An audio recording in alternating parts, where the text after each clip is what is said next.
You can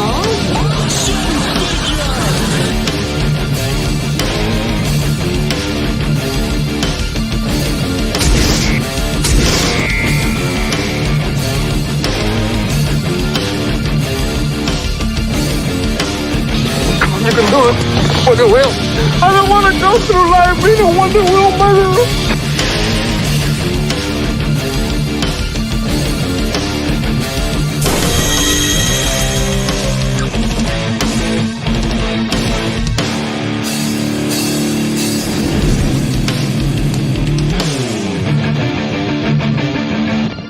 What's going on, everybody, and welcome back to the returning Collectible Past after a long number of weeks on the shelf as everybody was trying to get things together, including here at the Collective with a colossal mess.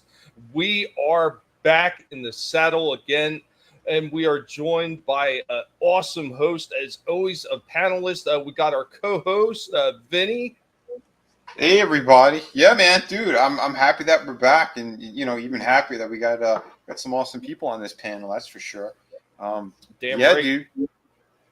We are also joined by one of our other co-hosts, returning from the grave, so to say. We got Slasher McSplitter with us. Not yet. Buddy, not yet from the grave. Not yet from the grave. But, it's upcoming. It's just no. I'm just kidding. I'm just thanks guys. Thanks for No, it is awesome. I really appreciate and could use this after that freaking week I had last week. Jesus. Oh man, absolutely. Everybody had sent their best wishes to you, and we all still send you best wishes and for speedy recovery and everything else that follows. But it is what it is, right? Yeah, if you hear any weird noises during the stream on my end, sorry, that's just my stoma acting up. No worries, man. No worries. Speaking of strange noises, we are also joined by the dog man himself, Mr. Wiener, Adam Shawhan. That's right, man. And we're going to have some fun tonight. Glad Slasher's okay in here with us. So, yeah, man. Thank you, brother. Thank you. Yeah, I'm just happy you're okay and that you agree that that'd be the best $3,000 to spend, right, for that huge flagship or on your tongue. Yeah. That picture you sent me before, that was awesome. Yep. Yeah, I shared it in the Horseman earlier as well. But I'm sorry, man. I'm like, if you're gonna blow $3,000, what a way to blow $3,000. That was real. I don't know. I found it on Facebook. Somebody posted it in one of the GI Joe groups, and all I know is if I had $3,000 to blow, I'd be blowing it on that or hookers and coke. I don't know. I am not sure that one's real. It kind of looked like a fake AI plate tub thing, but you know what? For the GI Joe fans out there, it's fun to dream, but don't dream at HasLab prices because you will be butthurt at the very end of it. But there's a special reason to the season, and especially this show. But before we get to that, let's say hi to the awesome and beautiful people that are hanging in the chat right now. First one in the house is Chaos Hoy. Chaos, I hope that you're doing well, buddy. I know we talked earlier. Pigs are doing okay, and there will be an announcement as to one of the pigs right in the that you normally see in videos. So there is some news on that. Lurch also in the house. What's up, Lurch? Good to see you. Adam in the chat on the panel, double duties again, probably in multiple chats. Toy Mafia in the house. What's going on, Toy Mafia? Papa Cotton also in the house. What up, Papa? Good to see you. Good to see you. Godzillionaire also here hanging out with us tonight. What's up, Godzillionaire? Tina, Bad Take Bojan in the house. What is going on, Tina? I hope that you're doing well. Bone also in the house. What's up, Bone? Good to see you, my man, Curtis YZ. Wrench Slinger Extraordinaire in the house and his fellow compadre on the wrench skills, Soul Assassin, also in the house. We're not looking for no gay boy Soul Assassin, but they can be found on Twitter, usually in disguise. Them sons of bitches.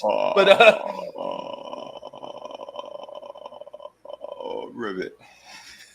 Gurgle. Frogs are gay. Yeah.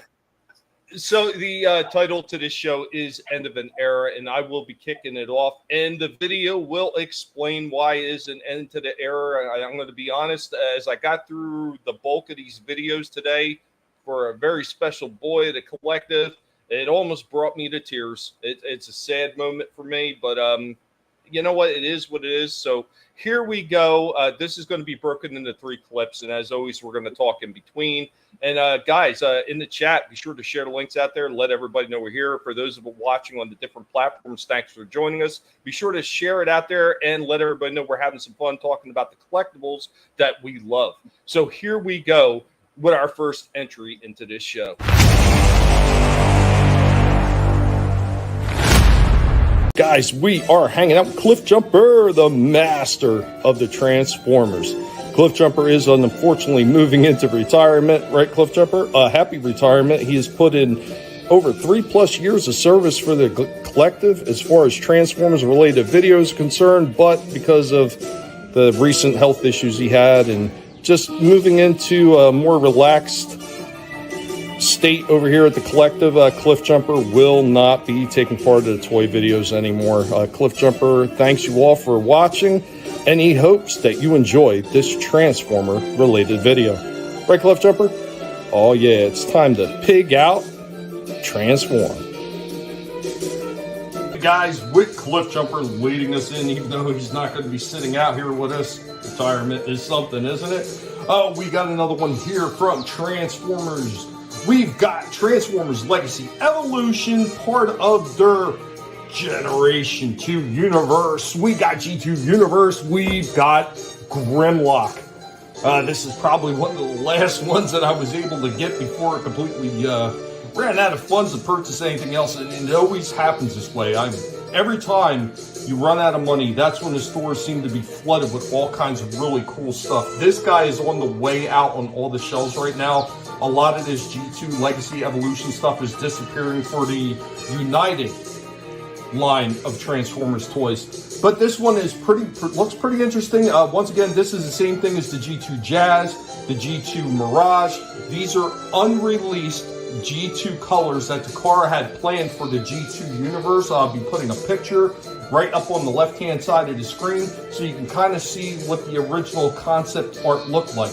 Once again, love when they dig through the concept art to come out with another figure, even though it's just a recolor. This mold was a fantastic mold, and I'm sure there's not going to be any problems. Right before we do get it out of the box, let's put them next to the 86 Grimlock that this one is based off. You can see the box is much larger. One of the things I already know is not going to be included in this G2 Universe one. There will be no wheelie in there. So let's see what he came with different, if they actually packaged anything extra with them, since the minifigure's not there. The Transformers will return after these messages. Yeah, that was a lot to get through just in the opening salvo. And in case anybody missed it, this is beginning pretty much, this is almost like a party for Jumper 2. As Cliff Jumper is moving into retirement. And what's going on, Keely Chow, Chaos Hoy, thank you. Cliff Jumper appreciates that. I know Curtis also said something. Lurch said hail to him. He will be missed. The little Toad Nibbler, the Toad Destroyer. Cliff Jumper will still be seen in some of the pig videos as they're in the cages, but as far as being on the table and doing the toy videos, just a bit too much for him now at this point in his life. Yeah. He's really gotten up there in age, and it's time for him to just chill and relax and let Helmet take over, because Helmet's still a little bit younger. How old is he? But Cliff Jumper, he's over 4. So wow. And then what is that in guinea pig years? Like 70? 100 and something. I had looked it up before. Some ridiculous number. Holy crap. All hail Lord Helmet, the pig of pigs. Hail Lord Helmet. Hail. Thank you, Keely. Yeah, kind of, Bone. It's almost like G.I. Joe Tiger Force in a way, yeah. But before Tiger Force, this was a while ago. G2 had Takara had planned this for their G2, but it wound up just becoming unused artwork. So, I mean, I have a full book that's got all the different pictures from all the toys that were released, were supposed to be released, as far as the artwork of the Transformers is concerned. And this one was in there, so.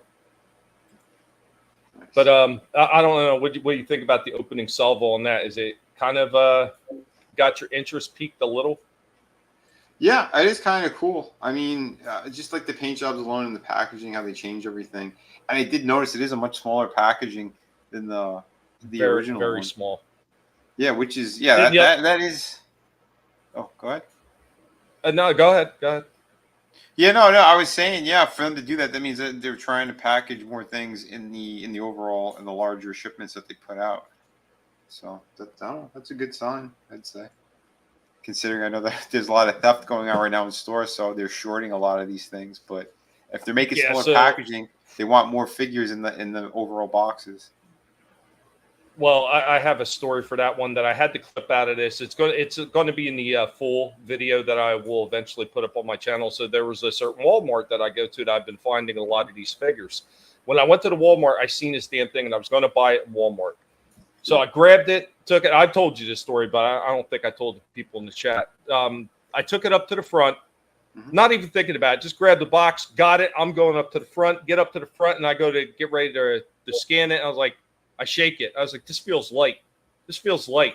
I start shaking. I was like, there's no fucking figure in this. And I look at the top of the box, and I can see where somebody put mounds of fucking Scotch tape over the top after they had ripped the figure out. And a Walmart employee had just put it right back on the fucking shelf.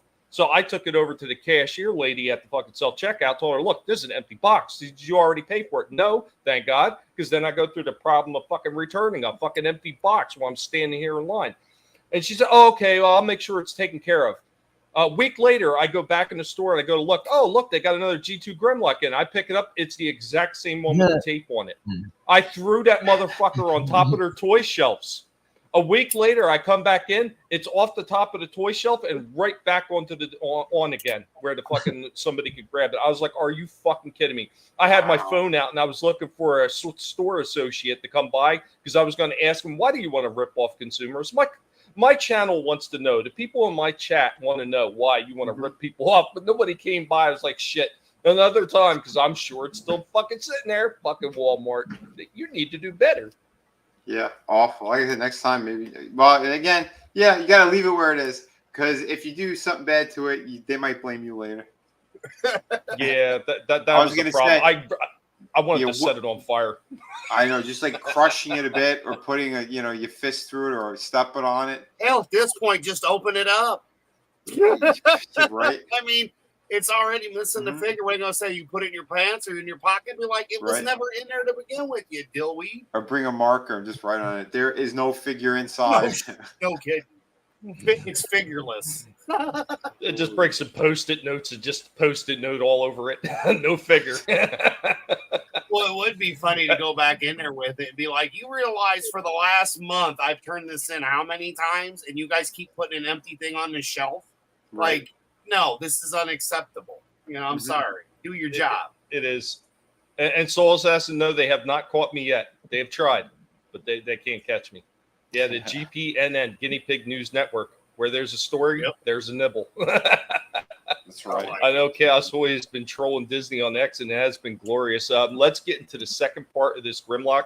I love what they did with this figure, and that's all I'm going to say for now. I'm going to let the video speak for itself. So here we go.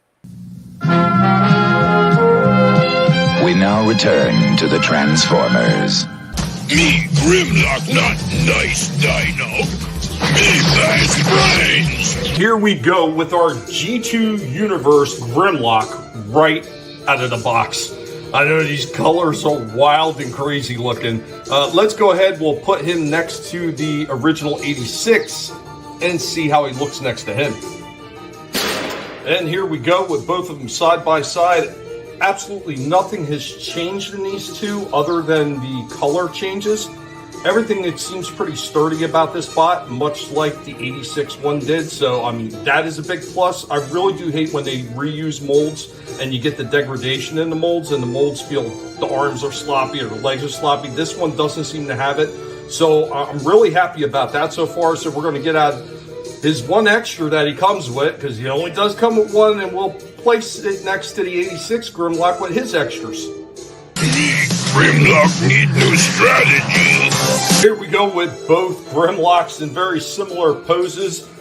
Pretty much he comes with the exact same blaster that the 86 one came with. The only difference is his twin stunner gun is black instead of gray. And of course, he doesn't come with the little wheelie figure can perch up on the top of Grimlock's shoulder.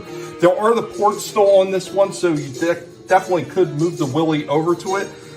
But why didn't he at least come with, I don't know, an Energo sword or something? If you knew you weren't including the small character with him, at least include his damn sword. Just lazy in the part of Hasbro. You go the wrong way. You fool, I say. Me Grimlock fool? Grimlock is a big, huge, blocky figure, so trying to get him down into a kneeling position, it does not work. You can kind of get him into almost like that Superman type of pose and shooting up. But yeah, full kneeling position, not happening. Me Grimlock ready, but forgot which button. You can, however, with all the articulation that's in this one, get him into a little bit of a running type pose. Is one of the things that I loved about the original mold. There is tons of articulation in it, and every one of these joints feel nice and tight and crisp, so it can actually hold the position. And there are a few spots in this where he does have ratcheting joints as well, which is always a welcome addition when you have a much larger figure. The Transformers will return after these messages. Nice. Why that Grimlock? Yeah. Why does he reminds me of the of Saved by the Bell? He looks like he would be he's dressed for Bayside High. Yeah, those colors. I know, right? He's got like the 80s splash colors. I'm sorry, Vinnie.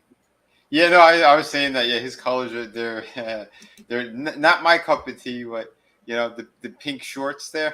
It would be like if like Kool-Aid or High C, if like High C. Like you remember that juice? Like if they threw Transformers in a High C commercial in like 1986.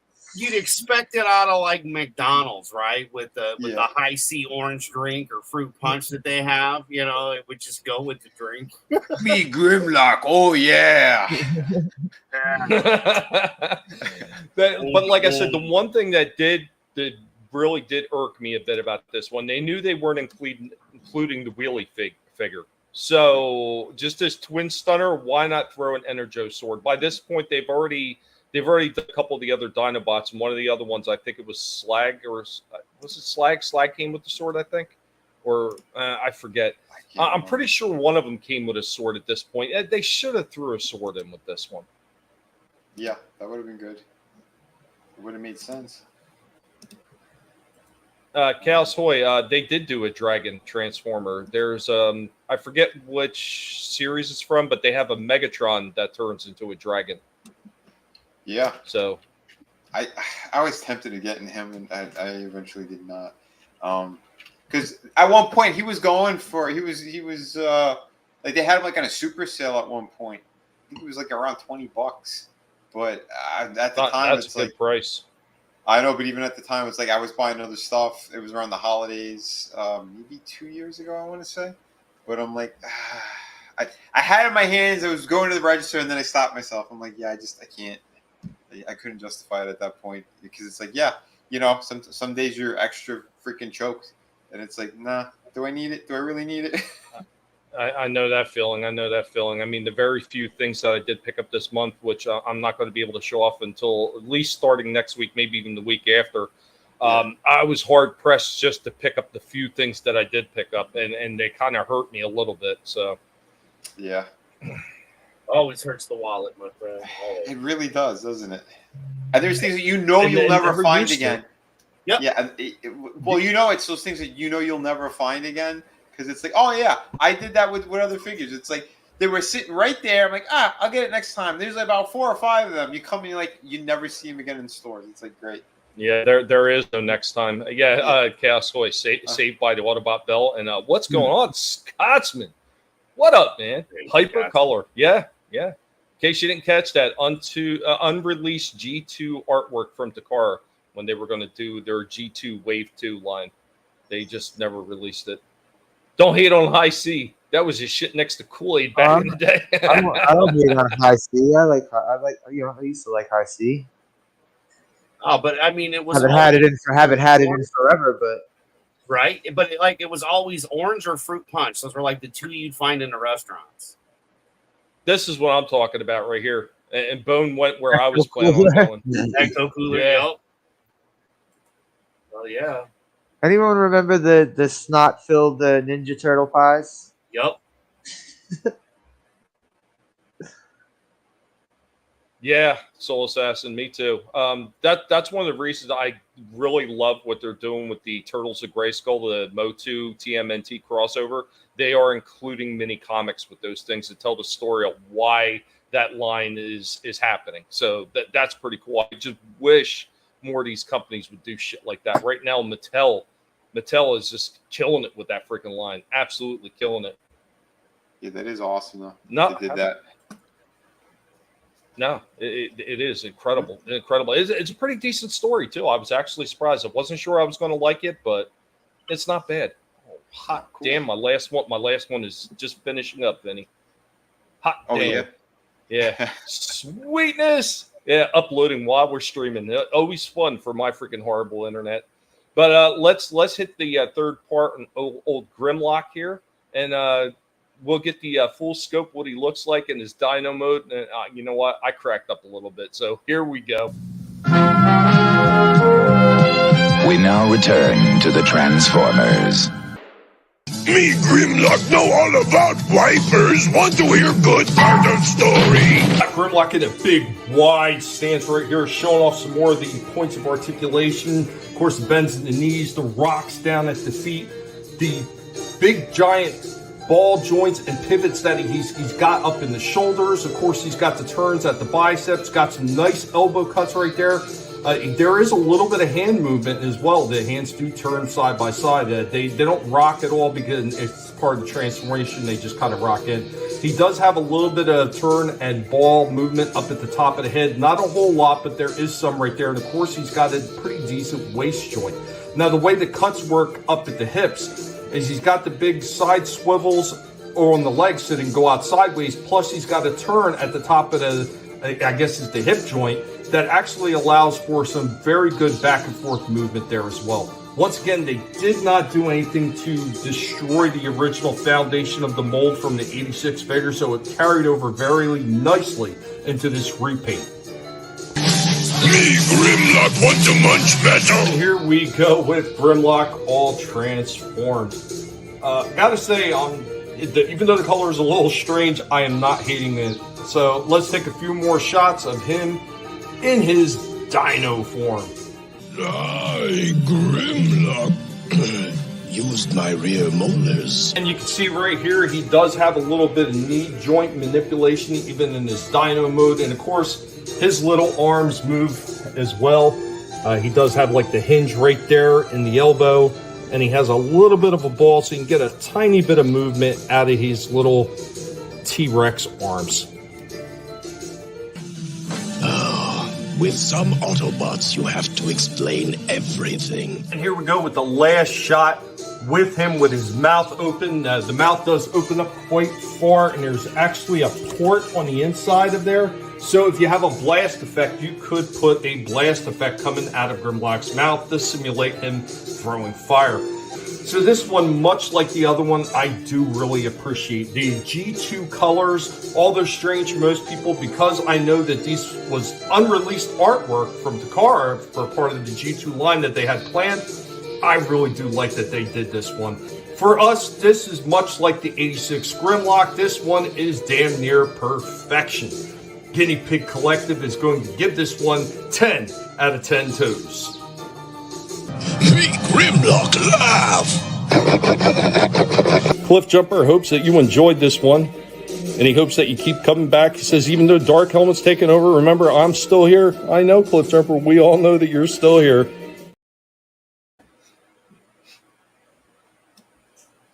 Still a good review. That figure's a solid figure, you know? Colors aside, yeah, that Grimlock was really cool. It is such a solid figure that they had actually repainted it a third time.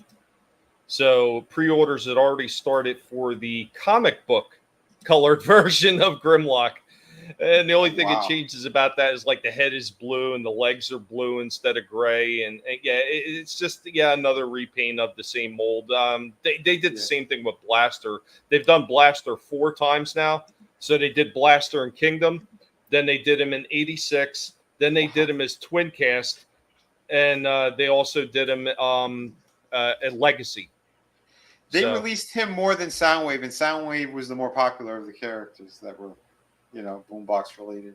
Go figure. Go figure. Weird. Thank you, Curtis. Poor little guy. It is what it is. I mean, I kind of figured that I was going to have to set Cliff Jumper up in the retirement and the chill, but this is his party. It's a retirement party for him. He did get the kind of like nose at the last figure, so he picked the last figure. Oh, did he? Nice. Yeah, so the very last figure in tonight's show is picked by Cliff Jumper. So, and it's just kind of funny how it worked out. So, yeah. he picked a winner. So, oh, that's great. You just kind of directed him, or did you put like a treat on each side for him, and then he just went to the one he wanted? Nah, I don't do that.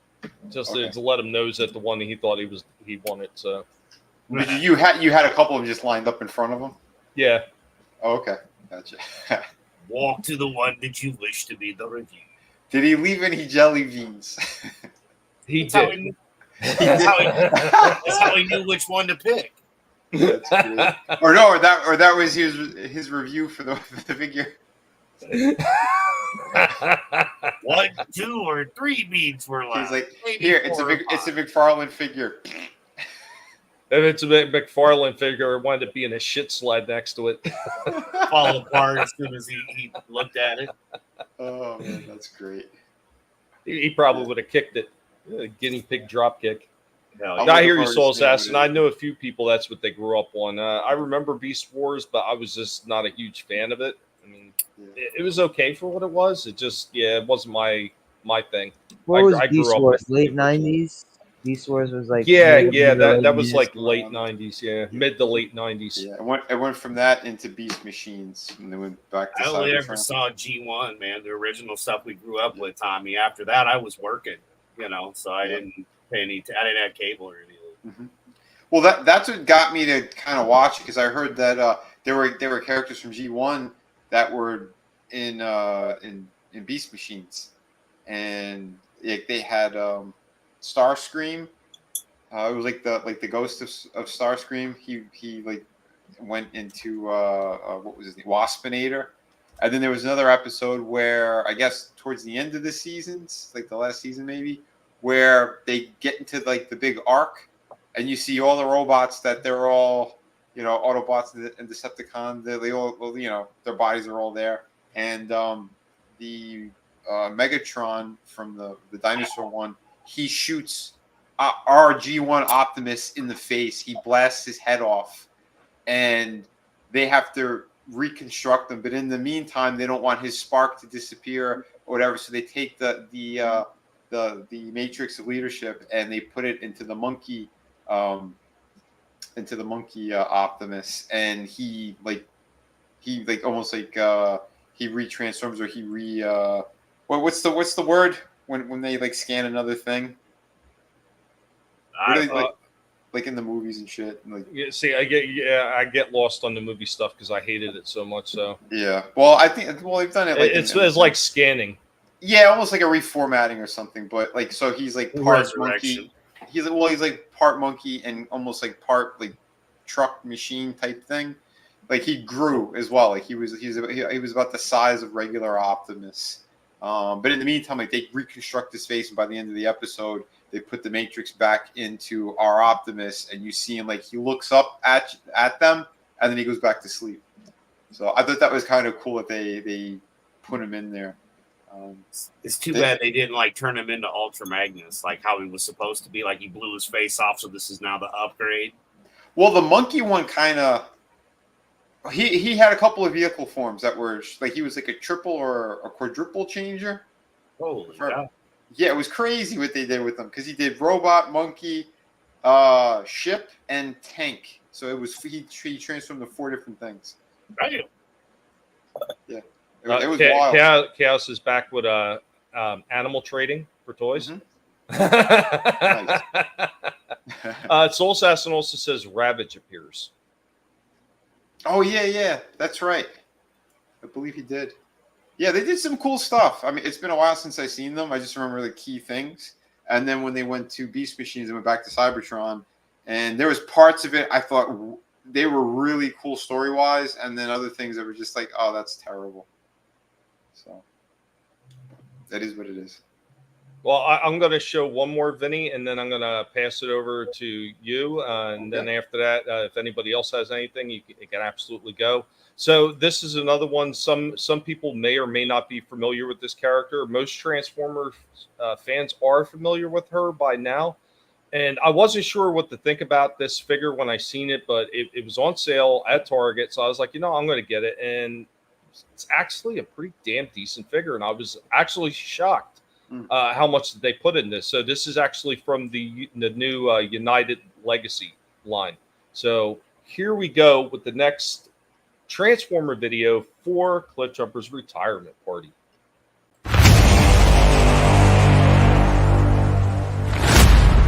Cliffjumper thanks you all for watching, and he hopes that you enjoyed this Transformer related video. Right, Cliffjumper? Oh yeah, it's time to pig out, transform. The retirement party continues. Cliffjumper leading us in with another Transformers video. This one from Transformers Legacy United. We got Cyberverse Universe. We've got Windblade. Another one that looked pretty interesting. I remember reading a lot of the IDW comics before they went to absolute shit, and this character was, it wasn't the greatest character in the world, let's be honest. She was pretty bland and pretty boring. They did hype her up a lot by the time they got around to Combiner Wars, which they did have an animated version of. So we're going to head and we're going to pop out that original IDW one. Now this one I've never actually opened, but here we go with the IDW version of Windblade. A lot darker in color scheme with the original one, so I will wind up doing a little bit of a side-by-side with it, even though I'm not going to take it out of the package. The one thing I think that they did right when they did these IDW ones is they at least did include a comic with it. So for those who are uninitiated to the character, at least kind of get to know the character a little bit. But over time, most Transformers fans at this point do know who Windblade is. So let's go ahead. We're going to get this United one out of the box and take a look at it. Here we go. Windblade out of the box, taking a look at her right next to the original Generations version from IDW. You can see that the color scheme is a lot darker on the older one, especially with the wings and everything. They're all black. There's a lot more dark in the torso. This one is a lot brighter in colors, but a lot of the things, of course, they carried over is that geisha look to her face. All carried over very well. The color scheme is not bad on this one. It's a little bit lighter in tone. I don't mind that at all. The wings look a little bit smaller in the original one. The original one, like really huge wings on this one. But overall, I gotta say, I think this new one looks pretty good. So let's go ahead and start checking out some of the articulation on this one.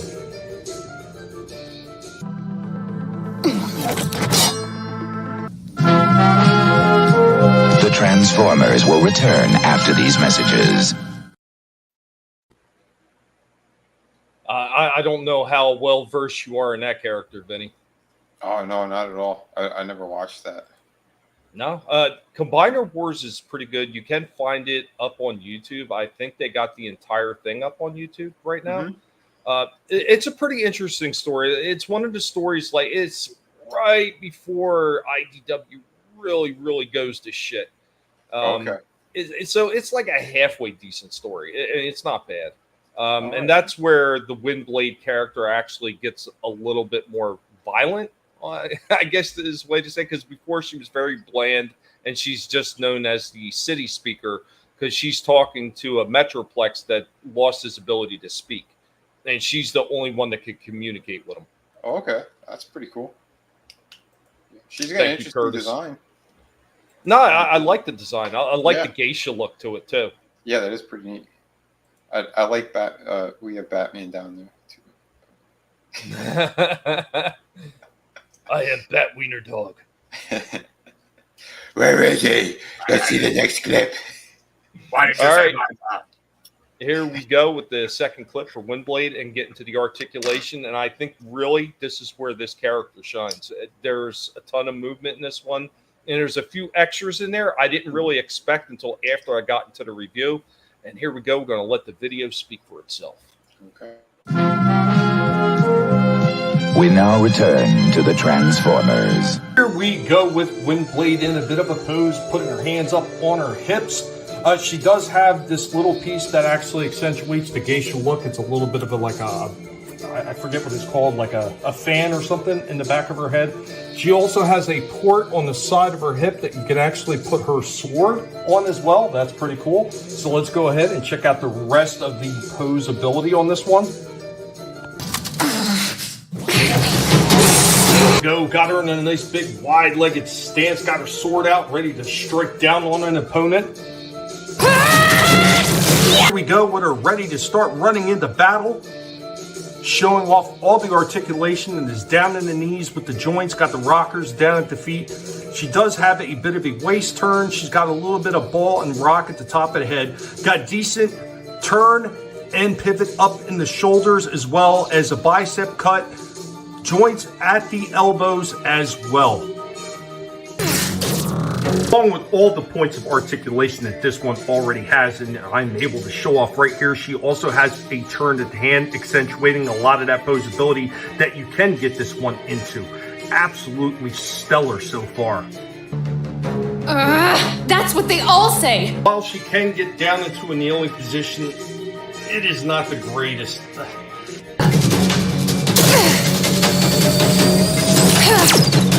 She can even get into the, hey boys, check me out pose. Here we go with Windblade in her Cybertronian jet form. You will see that you can actually port, there's actually two spots in between the two legs when you snap her into jet form that actually accepts the two ports that are on the side of her sword, so it can make it look like it's a trailing jet fuel burn.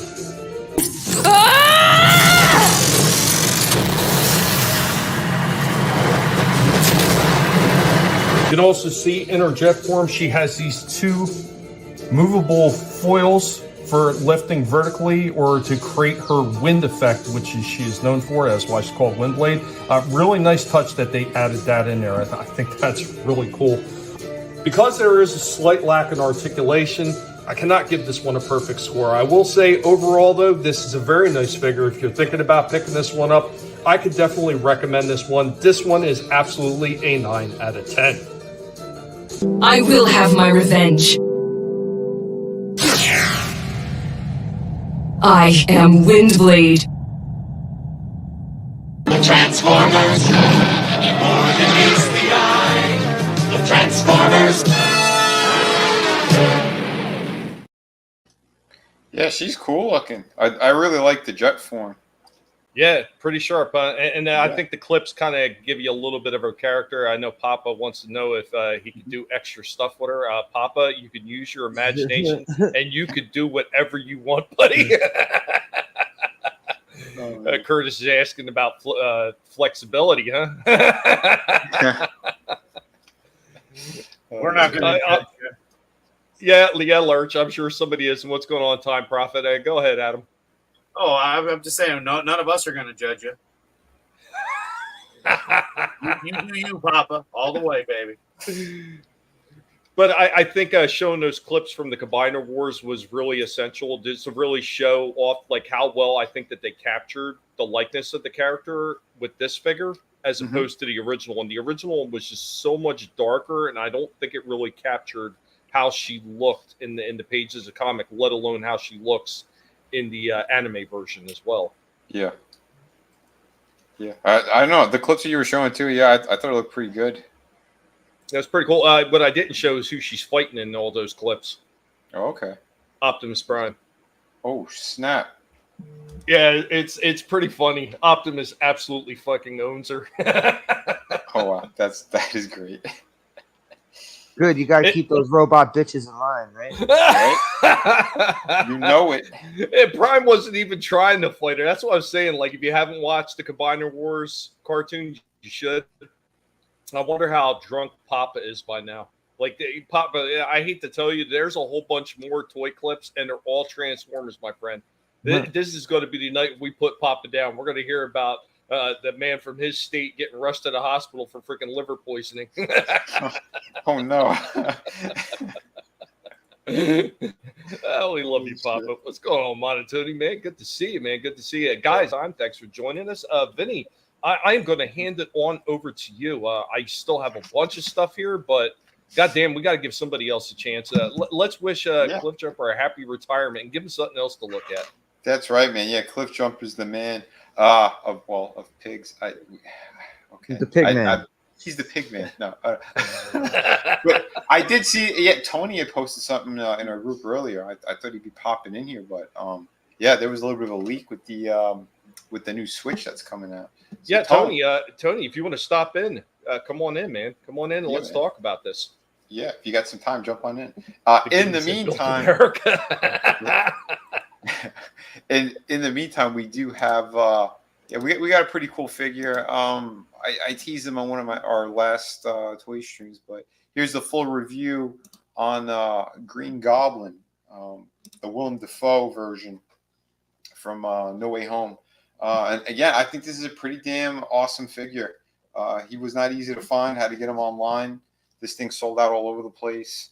I think they have a second batch that's out now from Hasbro and Big Bad Toy Store, if it's still available. So yeah, if you're looking for him, go check it out. He was more solid than I thought he would be. I thought I'd give it more dings, but this figure was really cool. I am happy about that. The shortcomings are I wish he had some more articulation, mainly in the shins, because he's again a character that's supposed to be squatting down. And Willem Dafoe, he's like a yoga guy, and the shit he was doing on those gliders in the movies, it's fantastic, but this figure, you could fudge some stuff, but he should have been able to have a more natural stance on this thing. But saying all that, they damn sure got the face down. Yeah, the face is it's pretty damn good. Like I said, there was some big surprises. I'll jump a little bit. The packaging, again, I prefer windows, but when you do open it up, you could see it looked like they were going to do it because the actual plastic case instead of a tissue paper, you could tell it they were probably going to do it and last minute change their minds.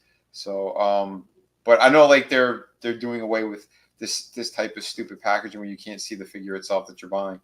Yeah, that likeness, holy crap, for the size of it, the 6-inch scale, that's impressive. Oh, what was that? But yeah, either way, man, I thought they did a killer job. Was not crazy about that stupid hood thing that he comes in. I didn't like it, so I'm not displaying him with it, but I will show it on the review. Goggles are pretty cool. They're slightly on the thick side, but you'd want it that way because if it's too thin, that's easily going to snap, and you don't want that happening either. But overall, still, it works. The detailing on this guy is incredible. The actual sculpt of the figure. And I know they're doing all these things digitally now. Really good. Although, again, if I were like an art director for this, there are a few things I would definitely make them go back on the drawing board for. But other things I think they did really exceptional. And again, just kind of playing with the lighting a little bit so you could see his likeness. They do have like the digital printing technology for the eyes, the teeth, and all that. And they kept it true. It was his janky teeth that he actually has. It's funny. Is that green metallic? Yeah, I thought it was paint. I think it's the plastic itself. Yeah, it looks like it. Yeah, that's impressive. I mean, they're doing different things now with a lot of these figures and these new lines that are coming out. But yeah, they're pretty damn awesome. So that was really good. And I want to show the goggles with it on. And again, like I said, I'm not buying everything Marvel related and all that crap. It's just things that I personally enjoyed that I really liked. And if it sucked, I would have told you guys right off the bat. But I'm really impressed with this. You could take this purple thing off, and I do show it. This was essentially he had a hoodie in the movie that gets all messed up while he's fighting Tom Holland Spider-Man, and so they were kind of going with almost like a hobgoblin-ish approach to that design.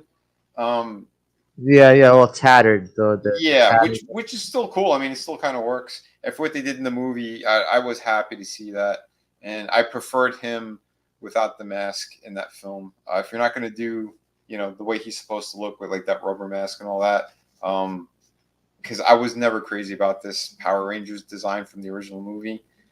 The mask, yeah, same. I was the same. Even though I love the first two movies, I wasn't crazy about his look. Exactly, and it's crazy. It was just cybernetic. You know what I mean? Like it felt Doctor Doomish too. Yeah, like Green Goblin with no like cybernetic friggin'. But you've seen the footage, right, where they had like the animatronic kind of rubberized mask? No. Oh, you have? All right. No. So they were going to go a route that was closer to the comics, but Defoe had final say in his contract. Oh. And yeah, so I guess. So that costume is his fault, basically. Sadly, because the mask is kind of cool, like the design. Yeah, the mask is cool. The mask, I'll say, is cool. So the director didn't slap him and say, "What a fag." No, he didn't. But like, we'll have to show it on one of my other streams because I'll find the footage again. But it did look really cool. It felt kind of like Evil Dead-ish looking character. It was neat, and he was gonna have almost more like a hobgoblin look because they had like a 3-foot maquette that they had made. It looked sick. It had more kind of cybernetic looking pieces on it, but he had the rubberized mask. He had the hood. It looked pretty wicked. But I mean, again, for what it is, like I said, I still enjoyed those first two movies as well. The second one I kind of preferred more, I think. But yeah, I was just messing around with it. But you got to rip the head off, and then it goes the other way. But yeah, so there it is with that hood. That hood looks like shit. I'm sorry. You should have just done soft goods if you were going to do it. It looks like Little Purple Riding Hood. Yeah, pretty much.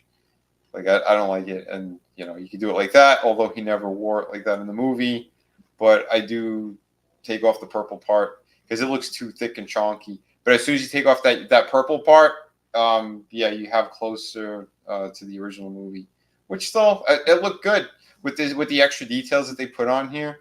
Because yeah, in No Way Home, he souped up his costume a bit. So there you go. If you want to kind of recreate something close to the first movie, you can still do that. So it's cool that they gave you the options for it.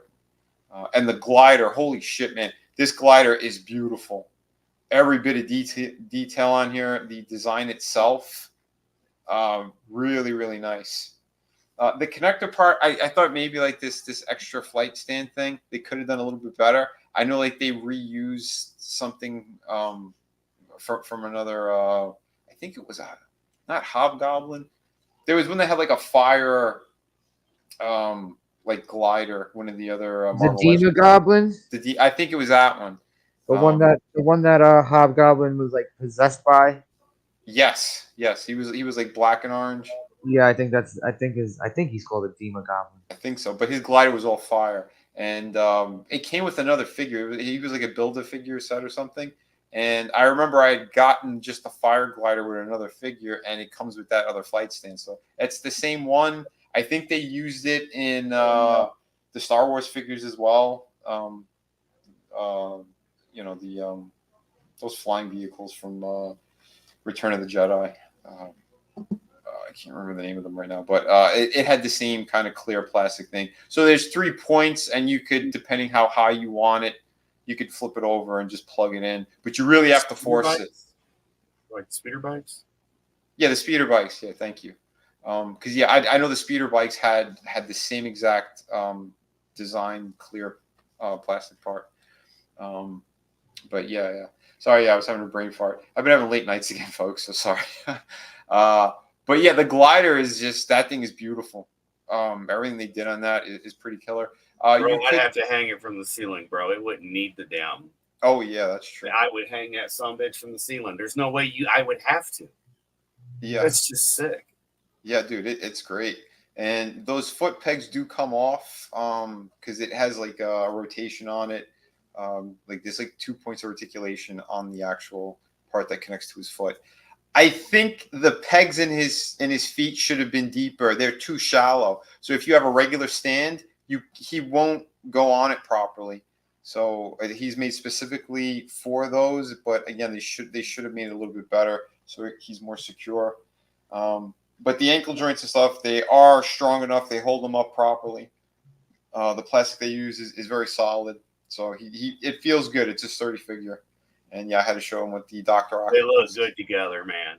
Yeah, man, they really do. I'm happy what they did there. And yeah, I made sure to throw in the Tobey Maguire Spider-Man so that you can recreate some stuff. And yeah, man, these guys are awesome. You know, again, Spider-Man is my character. You know, I love that character so much, and all the villains and all the different iterations. But well, not all of them, but a good chunk of them I think are pretty cool. And some of these movie ones are killer. You know, that again, like that Willem Dafoe face, dude. That thing is so spot on. It's just as frightening as his real face. Exactly. Yeah. Can Spider-Man come out and play? So there he is, and he's playing. Since we're on Spider-Man still, yeah. Have you ever seen this? Pop says he's seen figures of Spider-Pig. Yeah, I know he came packaged with someone else. I don't know if they finally did an articulated one. Spider-Pig? Spider-Ham? Spider-Ham. Yeah, I remember Spider-Ham. Yeah. Yeah, it's Peter Porker. Yeah. Spider-Ham. Yeah. I remember those. They had Wolverine instead of Wolverine. Yeah. That whole universe is crazy. What's going on, George Lucas? So yeah, you talk speeders and Star Wars, and George Lucas appears. Hey, George, it's always great to see you, pal. We made a shitload of money together. And now I'm a WEF shill. Oh, shit. But yeah, I wanted to show these two guys together like that. And again, really cool, really solid. Kobe MacGyver. What's that? Oh, instead of toys, Kobe MacGyver. Oh, shit. But yeah, good stuff here. So yeah. And some high-res shots. And yeah, dude, that shine, that metallic green, that thing is beautiful. Soul Assassin says Spider-Ham came with the Spider-Man Noir figure. Okay, yeah. I don't have that one. I gave this guy an 8. He would have been higher had he had the shin joints. That alone, that would have upped it because I wanted to get him into deeper kind of squatting poses to go on the glider. There's a couple of things like me personally, I would have tweaked. Again, having that background as a designer, I would have done a little bit more. But again, for Marvel Legends, still a very solid release. It's 8 to 8.5. I was kind of debating. I was in that range. So, yeah, he is a must buy, especially if you're a fan of those movies or you like Willem Dafoe's portrayal of the character. And shit, like I said, for the glider alone, yeah, that thing is killer all the way. So, yeah, hope you guys enjoyed that one. Curtis, I'm so sorry about the fat fingers thing. I know it's pretty warm here too. Our AC is down, so 8 out of 10 grenades from Lurch. Yep. Time Prophet loves your Ronald Reagan impression. And Monotoni is pretty sure it is Etep Porker. Etep Porker. He's gonna love that one. Adam, did you have anything? Oh yeah, actually, yeah, I've got a couple of things. I mean, you know, let me let's just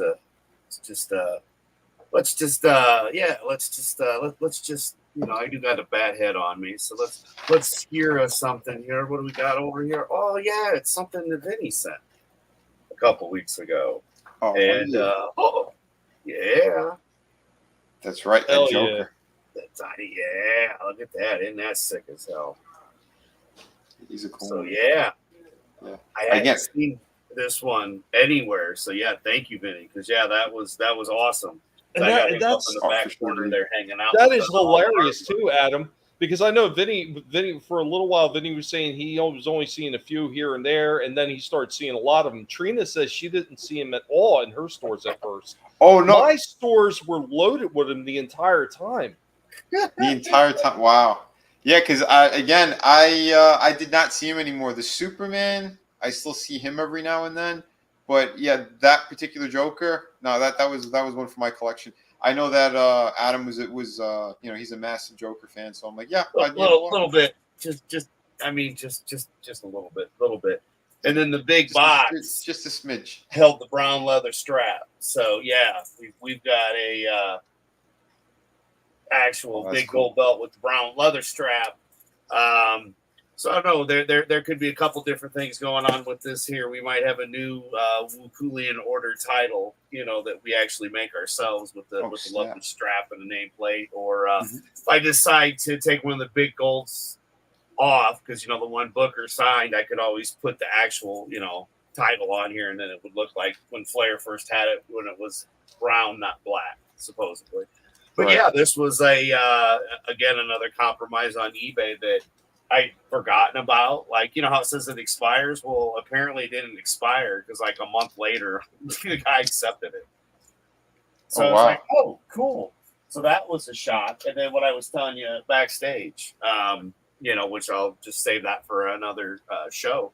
Mm-hmm. But yeah, I've gotten pretty lucky with a few items that I've been looking at. And again, thank you, Vinnie, because yeah, that's, as soon as you told me, yeah, you were done, and I love the back on it. That's just, I'm not going to open it, but yeah, that thing's cool. I loved it. When we were in Ohio, they had a Bob Ross one, and it was all crunched up and messed up. And they wouldn't. You know what? He's another one I still see in my stores. The Toonie version of Bob Ross. I still see that damn thing. I know, and you know what? Ohio, like I said, I saw it, but it was all crunched up and stuff, and I would have opened it because I'd have put his ass right there next to your stuff. But Vinnie. But yeah, man, I didn't get that one. I would have gotten him too until I saw that documentary, and that old couple, they are robbing Bob Ross's son, and he doesn't get a dime of it. That's why I haven't bought any Bob Ross stuff. Yep.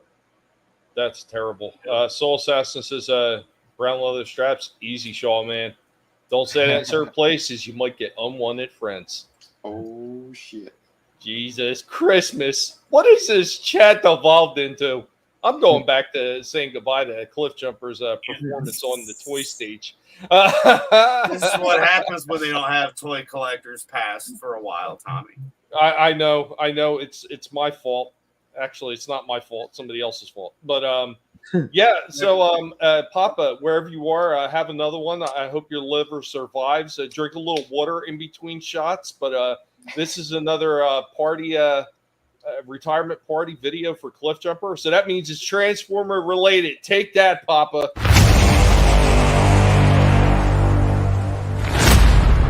Oh, a very tired Cliff Jumper. All not going to be on the table with the toys anymore. Part of his retirement party extravaganza. Hopes that you enjoy this next Transformers video. Right, Cliff Jumper? Oh, guys, here we go. The retirement party for Jumper continues as we were getting ready to take a look at another Transformers figure. So this one is by way of Legacy Evolution. This one is Twin Cast with Autobot Rewind. I've actually had this one sitting in the back for a while. Needed to really get to this review, but I've just been absolutely busy with so many other reviews that a lot of these older ones have kind of taken a backseat. So we're going to get this one out. We're going to take a look at them. We're going to compare them to the Legacy version of Blaster and see how many changes it really made to this. And once again, the Blaster mold, absolutely fantastic mold. I expect that this one is pretty much going to be the same. Hopefully there's no mold degradation, but we will find out. Right out of the box, here we go with Twin Cast. Pretty interesting color design, the choice that they made for this. It's not exactly like that Takara version, but I mean, it's pretty close. I did notice this when I took him out of the packaging. So he does have these spin around speakers. So I guess you can get a different look for him. I thought that was an interesting little add-on. Go with Twin Cast in a bit of a pose, getting ready to hit that tape door. Got Rewind ready to pop out of his chest. Here we go with Twin Cast and Rewind ready to get into action.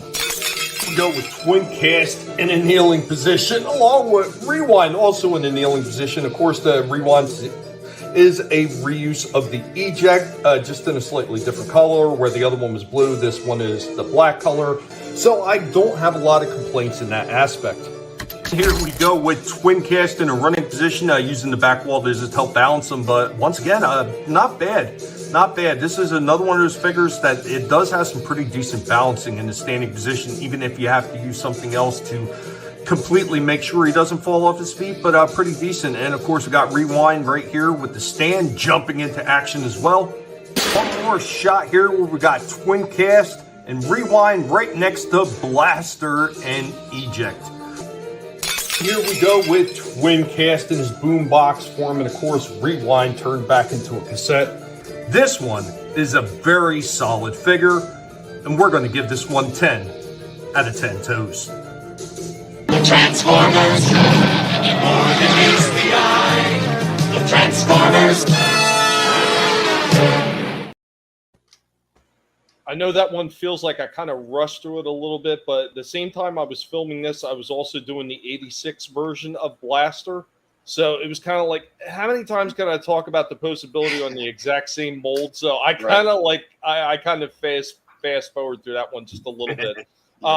But they did come very close to what Takara released as far as Twin Cast. And if you're not aware, after the original G1 line was pretty much finished and Takara was doing extra molds on top of, what Hasbro had started with the branding of Transformers, they did do Twin Cast and they did Sound Blaster.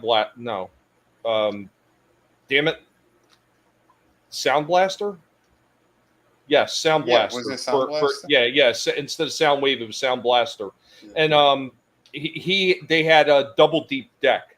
So their chest was double deep so they could put two tapes in each one of them. Each one came with 2 cassettes. So it was the same thing for Twin Cast. He had a double deep chest door so he could have 2 cassettes in at once. And of course, they recolored it. And the storyline in the Takara version was that both Soundwave and Blaster was both severely damaged during a battle, and they were rebuilt. So that's where it comes from. So it's still, Soundwave and Blaster, but just rebuilt. But of course, later on, when you get into some of the other Netflix stuff and what they were doing in some of the other iterations of Transformers, Twin Cast and Sound Blaster become completely separate characters. That's interesting. What's going on, Lion Rat? Good to see you, man. Cliff Jumper does have a good pension. Plenty of lettuce and carrots for the rest of his life. And snacks. Oh my God, this freaking pig and his little bell pepper cookie snacks. All the kale his little heart could desire. The turtles usually get the kale. What you got there, Adam? Oh, it's just a hobgoblin. Since Vinnie was bringing him up earlier, just the Lego version. Sweet. So I figured I'd just kind of, since you was talking about it, grab mine real quick. And I love the Hobgoblin. He's such a great looking character. Yeah, I mean, you know me and Legos, bro. Hey, Vinnie, since you were a huge Spider-Man fan, and I know you have your tragic tale of the Secret Wars Spider-Man figure you had. Did you ever see the Hobgoblin Secret Wars figure they had? I have seen that, yeah. Dude. I never saw it in stores. In fact, I didn't even know they made it till eBay became a thing. Yeah, I seen it in passing as well somewhere over the years. I like you, when I was a kid, I had no idea that he even existed. Yeah, that's crazy. I think my cousin ended up. I think he had him. He's probably more of the rarer ones to find, probably. Yeah, I think so. Which is crazy too, because I know they were pushing some the characters that we wouldn't typically before the movies and stuff, no one really knew who Kang was unless you were really reading those comic books like Fantastic Four and shit. And they had a version of him. That's how I first heard of the character Kang, was seeing that Secret Wars figure at one of my friends' houses. I was like, who the hell is this guy? Yeah, he looks like blue-faced Dr. Doom. Right. I'll say that they were definitely that was good marketing. Those figures really, they brought a lot of attention to Marvel stuff. Yeah. in general. Well, while we're back on that real quick, I don't want to lose these. So there was a couple questions for you, Vinny. So the first one was from Lurt Slight Return. Vinny Art, who is your favorite Spider-Man artist? I think Stuart Immonen. He's more modern. That guy's work is incredible, absolutely incredible. I know it sucks though. He had to work with Dan Slott, but his work it is jaw dropping. If you haven't seen him, go look him up. His work is pretty damn phenomenal. Trying to think of maybe someone else that did a really good job. I mean, John Romita Jr. He had a run that was fun, but I don't. There's certain things I don't like about his art style, but his storytelling was good, and a lot of stuff he had worked on was fun. When I was a kid, it was McFarlane, but yeah, I mean, over time, when I look back at that stuff, like I could appreciate the angles and different things he tried, but his anatomy and stuff always pissed me off. It really, really upset me. That's because everything's got to look like a can of tuna. Yeah, a lumpy tuna in a sock, right? Second question is from Soul Assassin. Soul Assassin says your favorite Spider-Man suit, Vinny, and Papa seems to think it's the assless suit. No, I was unaware that there was an assless suit. I mean, Papa, if that's your favorite version, God bless. To each his own. It's either the classic, his classic red and blue costume, or the black one. Those are my two favorites. You know? It might be more of a basic answer, but yeah, that's what I dug. Yeah, I don't know. There's times I can't stand like the wings under the armpits, and other times I think it's kind of cool. So I don't know. The webbing. Yeah, they were always selective with doing that. I noticed. Yeah, because is he a flying squirrel or is he Spider-Man? And none of them ever really used it right either, because there's not too many artists who actually did use it like that, and that's what it was kind of meant for, But I don't know, it's weird. The correct answer, Vinny, is the Taterhead Spider-Man. That's a good one. I really do like that one. Awesome. I've got him over there. I liked his armor suit. His armor suit looked cool. Oh, the silver. And yeah, black. I dug it. Who was it? Bagley, I think, who worked on that. Yeah, I think it was post Eric Larson. Yeah, Larson had a couple of really good issues. I did. I always about the even though I did enjoy McFarlane's run, I did kind of dig the way Eric Larson did Spider-Man. Just a little bit better. Yeah, he had a Sinister Six storyline he did, which I really enjoyed. Yep. Return of the Sinister Six. Yes. Yeah, Ghost Rider was in it too. There's a couple of big appearances. Revenge of the Sinister Six. I think. Revenge, I believe. Yeah, because that's it wasn't just a plain old Spider-Man, not Amazing Spider-Man or Spectacular Spider-Man. It was just in the plain old Spider-Man. Yeah, it's the one where they kind of froze Sandman. Where Doc Ock kicks the shit out of the Hulk. Yes, that was it. Yeah, he did. That was pretty crazy. Yeah, they had some pretty good storylines and crazy stuff back then. And shit that was more fun, They're afraid of doing that nowadays, but they don't know what fun is anymore. They don't. Yeah. They've forgotten. And you know what? It is refreshing to see some of these companies starting to pick back up on what is fun again. And like I said earlier, I'm going to say it, Mattel has definitely picked up on the fun factor, especially with the Turtles of Grayskull. Leaning back into the re-release of some of the classic ones, like they're doing the mutating. They did the mutating Turtles, and now they got Rocksteady and Bebop out as well. I love seeing that kind of stuff making a comeback. And then let's not forget the regular Motu line, where they're doing the cartoon accurate versions of the Motu figures. Oh yeah, that is right. I came close to getting those too, but again, like you said, it's. Am I collecting a new line of figures, or am I going to continue doing what I was already doing? You get one. I guarantee you're collecting a new line of figures. I know, and that's the problem. That's why I didn't do it, because I'm like, well, just He-Man and Skeletor. Then it would be, well, Tila looks fantastic. So does Man at Arms. Beast Man. Dude, look at that. That looks amazing. It's all about the tater. That is so cool. And of course, we've got Venom. Nice. And Spidey. Dude, see? That looks good like that. Just in packaging. Leave them Yeah, I mean, and these were back when these were like $7.99, man. Yeah. Like, you know, they don't do much. There's not much articulation or anything, but, you know. Yeah, I think they only have 4 points. I don't even think the heads move on those, do they? Yeah. Trey's got a bunch of them. He plays with them. I had a electric. It was an all blue Superman. It was an electric one. He didn't have that one, so I gave him when I went up and met ETUP for the first time. I had that for him for I think it was for Christmas. I sent it up there for him. But yeah, he had a ton of these and he played with them all the time, dude. It was awesome. What's going on, Chris? Chris Fisk is in the house. What's hey, up, Chris. Good to see you. He says Down syndrome Spidey. Papa said Raven Iron has them Spidey, and he said he likes Spectacular. Wait, Down syndrome is your favorite one, Chris? Yeah, I thought that was Draven's too. You are spot on again, Adam. Holy crap! I feel like I'm missing something here. There was. We get on the bus. They get on the bus. Draven stays on the bus.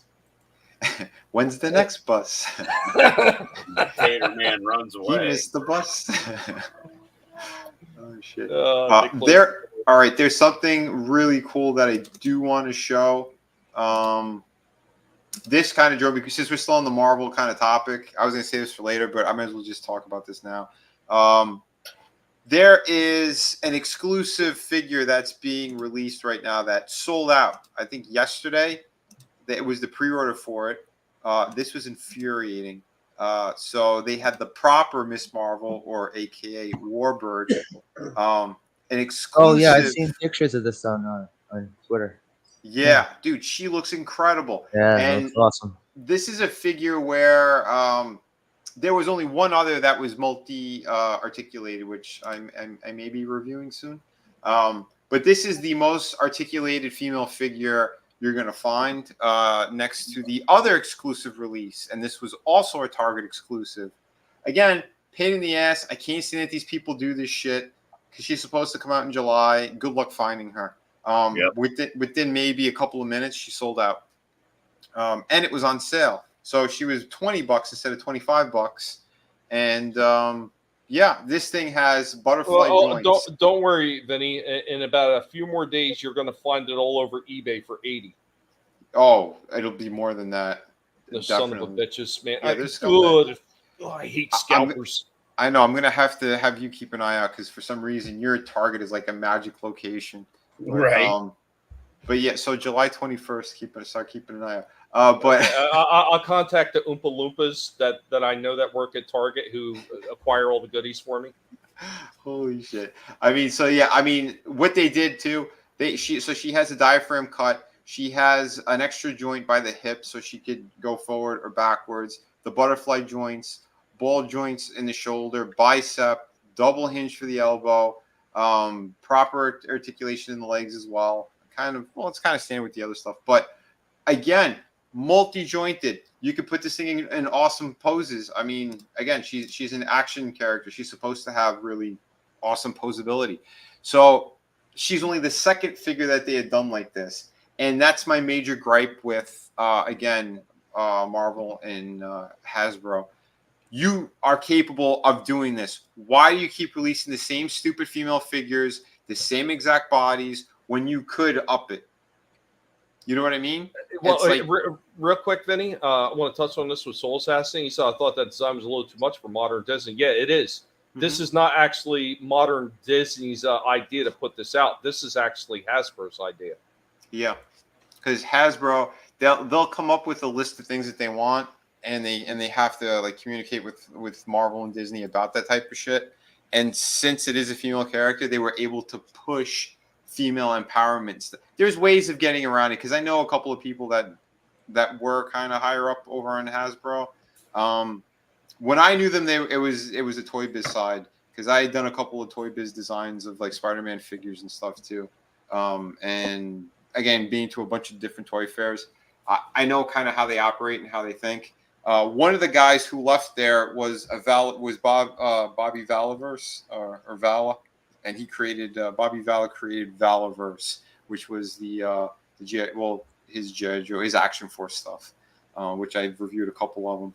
But he's a guy who helped usher in a bunch of really cool figures, and he was trying to push articulation as well.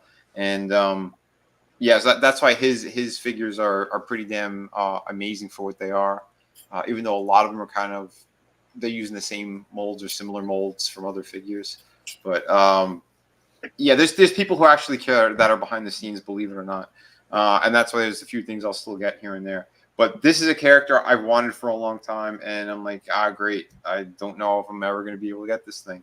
And it's crazy because the pre-order, like I said, pre-order sold out already. This is going to be a crazy one to try to find. I do not want to pay insane money for it. Plus, again, who's got money to burn like that anyway? But for $20, holy shit, man, Yeah, well, I will definitely keep an eye out, and I just hope I don't pull the trigger and then you come up with it. Oh no, if you did that, I'd still pay you for it. Because this thing you'd probably be able to flip real easy too. So I really don't want to be one of those guys that.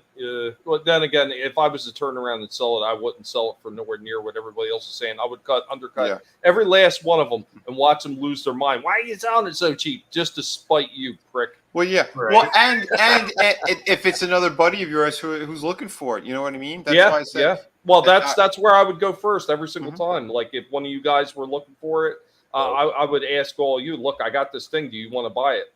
Absolutely. Hey, man, like I said, even that Joker, like I know Adam was a bigger fan, so I'm like, dude, if you want it, no problem. He gave me a couple of bucks for it, sent it over to him. But same thing, and I'm keeping an eye out for him for the Roddy Piper. I found one for myself. Yeah. Couldn't believe it was just sitting there. No other WWE figure was there, and I was able to snatch him up, which I'll do like a quick little, if not a short, maybe a full review. But because me and Adam, I know we're huge Piper fans, and when they said, "Oh yeah, they're doing this special edition, the Monday Night Raw version of them, and it's exclusive to Walmart," I'm like, "Oh, dude, definitely keeping an eye out." I still got to find Bret.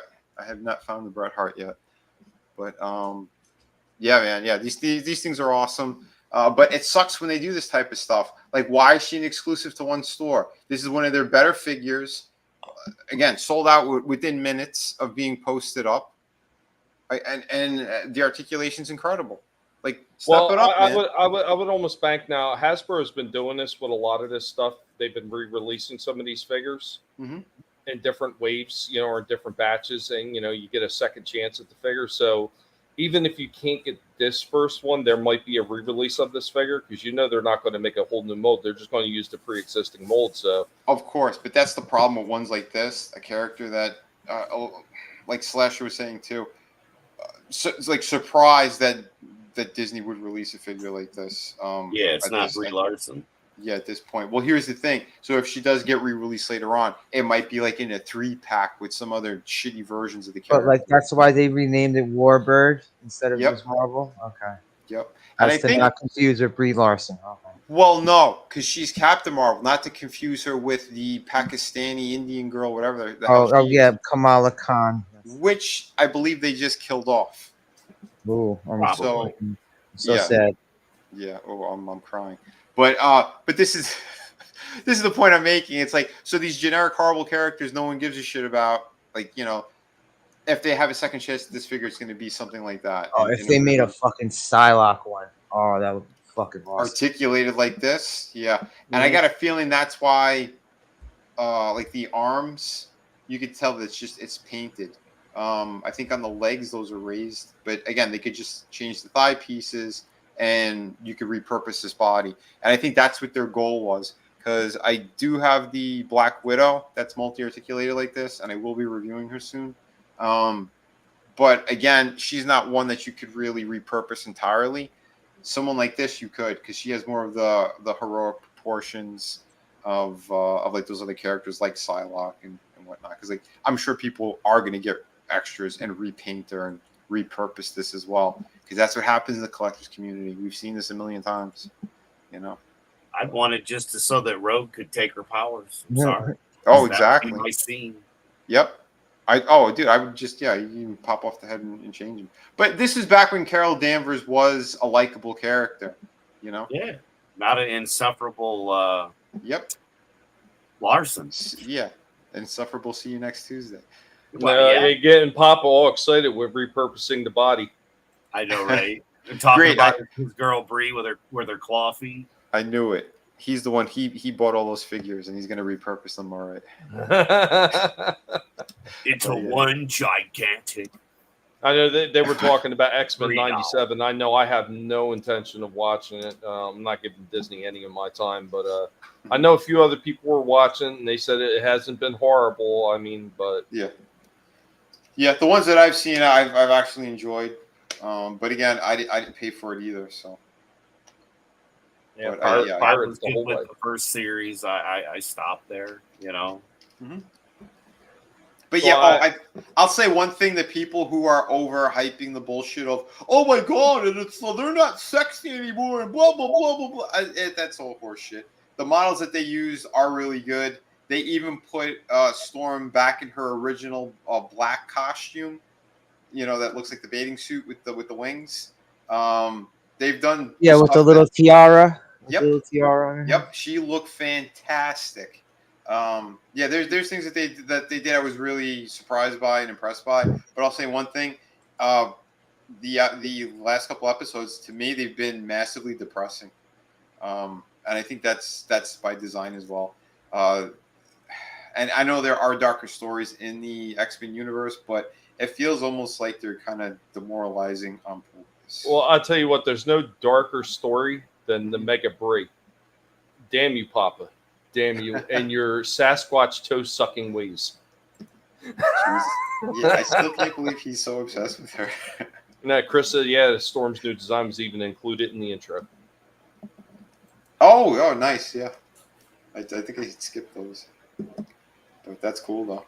And I'm glad that they did it. She looks great. Certain things that they're doing right, I don't know.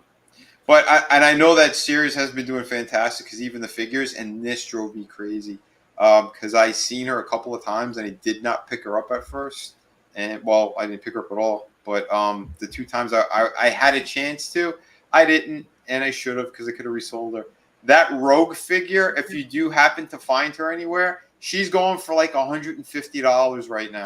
Dude, every time I kept seeing it, I said, Vinny, did you see these figures? Did you see these figures? They look phenomenal. I ain't buying them, but they look great, man. You should check these out. If you'd said, you know what, pick me up those figures and send them to me, and then it would have been the only way that they would have passed by my hands in the cash register. But what's going on, Decepticon? Good to see you, man. Well, and Tommy, here's the thing, and this is why I didn't, because I have that version of Rogue from the Juggernaut Build-A-Wave figure, and the only thing, like, I would swap out her head because I do have a better one that I could just swap it out and it would look fantastic. But I didn't get it because it's almost the same figure, and I prefer the other one I have because the chest is bigger. She has the proper brown bomber jacket. The one that's released in the 97 line, it's like a green bomber jacket. I do like the pinless joints on that one, but something was throwing me off. I didn't know much about it. Did not watch the new one at that point either when those figures were hitting. I'm like, I could appreciate it, but again, I wasn't going to really be buying them. And then, like you said, you just get one or two and you're like, okay, I'll get a couple more. And then I did stop. So I ended up getting Wolverine, Magneto, Cyclops, Jean Grey, and Goblin Queen. So, like, those are the ones I have. I reviewed. They were on the channel. But yeah, I skipped on the Storm. Storm I thought looked like shit. Don't like that white version with the mohawk. I did not understand it at all. And I didn't like the Gambit either. Gambit looked kind of cheap to me. Like he didn't have enough paint application on him, and I hate that T joint. They keep putting that same stupid T joint in all those figures. If he had a proper diaphragm, kind of ball joint half circle thing, you could get him in more dynamic poses, which makes more sense because a character, he would jump side to side and throw his cards. So when you have a figure that should be doing stuff like that, and he can only go bending over forward and backwards, it defeats the purpose of, a character who's supposed to be super agile, So I don't know. To me, like I said, there's certain things why I will pass on specific figures and why I will pick up others. I don't know. Like most of the ones I seen in that series, they looked pretty good to me. I mean, yeah, I wasn't hating on them because I remember what the old ones looked like, and these were a huge upgrade to what the old figures used to look like. So, well, I do have a Rogue figure that she's with the black and green costume, and the head sculpt on that is absolutely amazing. Oh, with the shorter hair, where she had the shorter hair. No, she still has the long hair. Oh, okay. No, there's one that she's like. Oh, I thought you were talking about when she was one of the Brotherhood of Evil Mutants. I thought you were talking about like she had shorter hair when she was one of them. I don't know if they brought it back more recently because the one that they have, the one that I have here, she has long hair, but she does have like it's like green thigh highs, and like a corset shaped kind of. It's all skin tight though, like a corset shaped green. And then like the whole shoulders and upper chest is all black. And she has like the green arm, her green arms and forearms and shit. So I mean, I'll have to do a review or something on that one too. But it's still really nice. I like it. I thought it was the Brotherhood of. Pretty sure that's still what that she had. But I do know what you're talking about. Yeah, I remember her with shorter hair as well. Yeah. Yeah, Tommy, where there's a guinea pig, there's a trunk with an unlocked trailer. Amazing what falls out nowadays. I know, right? I got to get working like the Beastmaster and just send the guinea pigs in to come back with stuff. The first thing I'd empty out is the NECA aisle with all the new Eastman and Laird stuff. That stuff looks phenomenal. Transformer nuggets. I remember bringing those up. The McDonald's changeables. Oh, I'm so pissed I missed out on something as well. They're Teenage Mutant Ninja Turtle related. Yeah, it really pissed me off that Transformer one pissed me off. Like I can't believe how quickly that thing sold out. Oh, that sucks. Yeah, that thing was sold out within a matter of days of them posting pre-orders, and there was something else they just released, and I was like, son of a bitch. I don't have the money for it, and it's already sold out anyway. I was like, well, there goes that. I guess I'm not getting it. Okay, so the one that I have, by the way, it's this one in the middle. Okay. Yeah, you see the very first one. That's the haircut I was talking. Yeah, that's when you were thinking. Yeah, the one I have is this one in the middle. Yeah.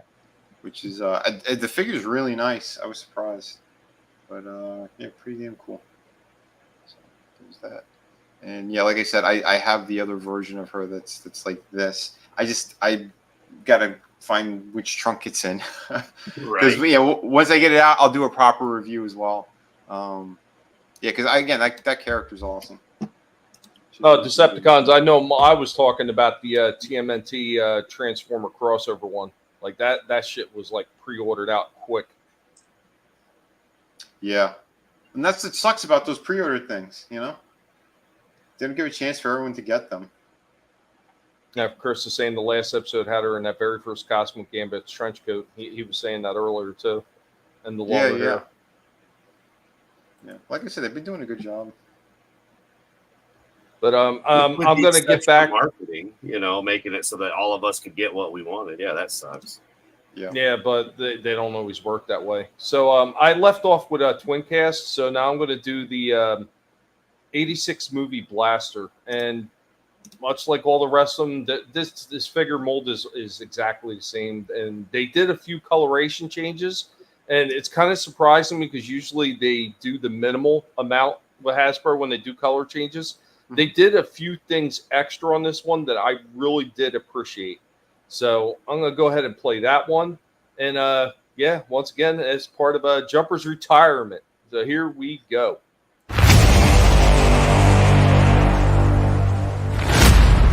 Oh, we're getting down to the end. The last few videos that Cliff Jumper is going to be in the beginning of, as Helmet is already looking to take over. But we are getting ready for another Transformer-related video in honor of Cliff Jumper and his retirement. Guys, we hope that you enjoy this next one. Cliff Jumper's heading into retirement, but the Transformer videos off the back of that are not going to stop anytime soon. So we got Transformers the Movie Studio Series 86. We got Autobot, Blaster, and Eject. Basically, this is a repainting of the Legacy version of Blaster, which really was not much different than this one. It's going to be interesting to see how many changes they actually made to the coloring of this mold, but I'm assuming that this mold is going to be exactly the same as this one. I've been waiting a long time for this. Here we go, right out of the box with our Studio Series 86 Blaster. There are basically no changes in the mold whatsoever as far as Blaster, Twin Cast, and the 86. So we'll just slide our 86 guy over. We'll bring in Blaster. And we'll bring in Twin Cast. Once again, exact same mold. Nothing has changed whatsoever. Even the little speakers that are down here, these should spin around. Of the crown of his head, white for his face. He does have this colored in right here, where you can see that both of these guys have the little clear plastic windows. His Autobot symbol does not have white around it like both of these guys do as well. Of course, he's got more gray tones in the bottom instead of the black that these figures have. But otherwise, yeah, not a lot has changed. They're pretty much exactly the same. I do see that there is a little bit more red paint in the bottom up there, which, yeah, this one doesn't have it. And I'm pretty sure Twin Cast does not have it either. So there is a little bit of extra coloring right there. Just little red pieces in there. The Transformers will return after these messages. So a funny thing about the little red dots that are sitting there up inside that little spot near his feet, not only was it in the cartoon, but it was also on the original G1 Blaster as well, because I dug out my old G1 Blaster and took a look, and sure enough, those two red dots are sitting in there. Oh, wow. But I like the way that they did the fully painted chest to make it look more like the cartoon instead of the clear window. I thought that looked pretty cool on that one. Yeah, I like it. Looked pretty good. Now, Cliff Jumper's having fun. He's enjoying his retirement already. He's already laughing at a helmet because, like, yeah, now it's going to be on you on the table, sucker. I'm sure that they are never going to touch an MP3 player again, Time Prophet. That's like, I guess, too old school tech now. Right. I know they did a Soundwave like that a while back. Yeah, the Toys R Us exclusive. Mm-hmm. I remember seeing that one. I thought I seen a third-party one as well that was actually functional. Oh, yeah, really? The Toys R Us one was functional too. Oh, it was? Okay. Yeah. Oh, it was nice. a functional MP3 player. Damn.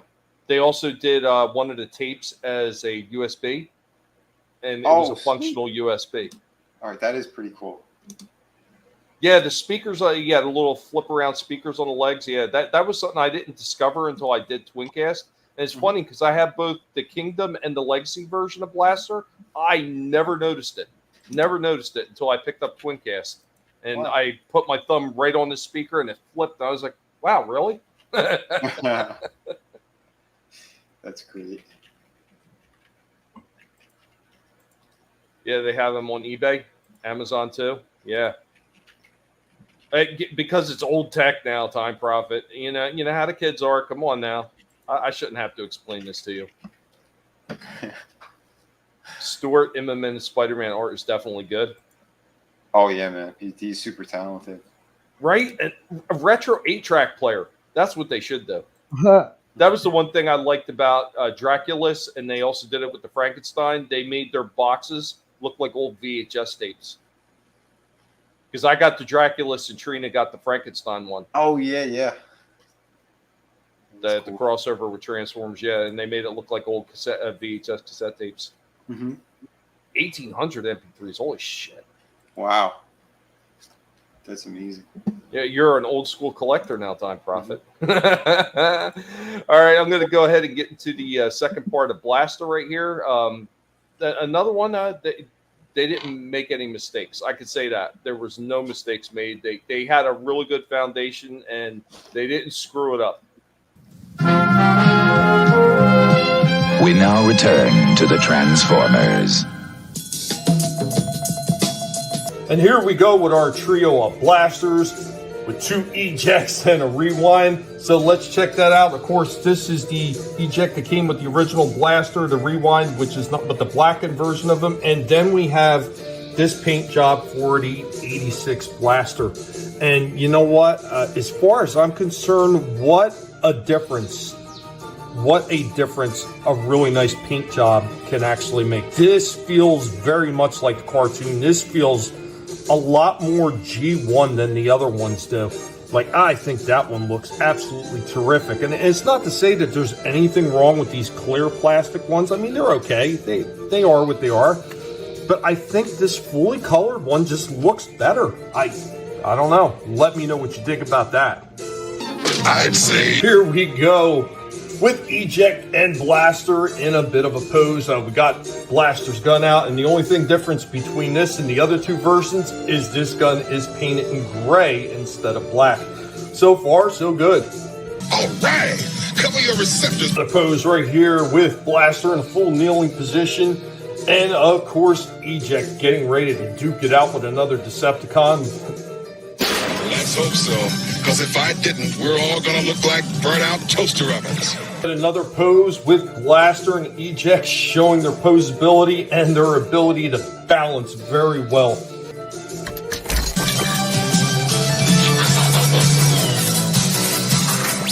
Here we go with eject in his tape form and of course blaster in his boombox form.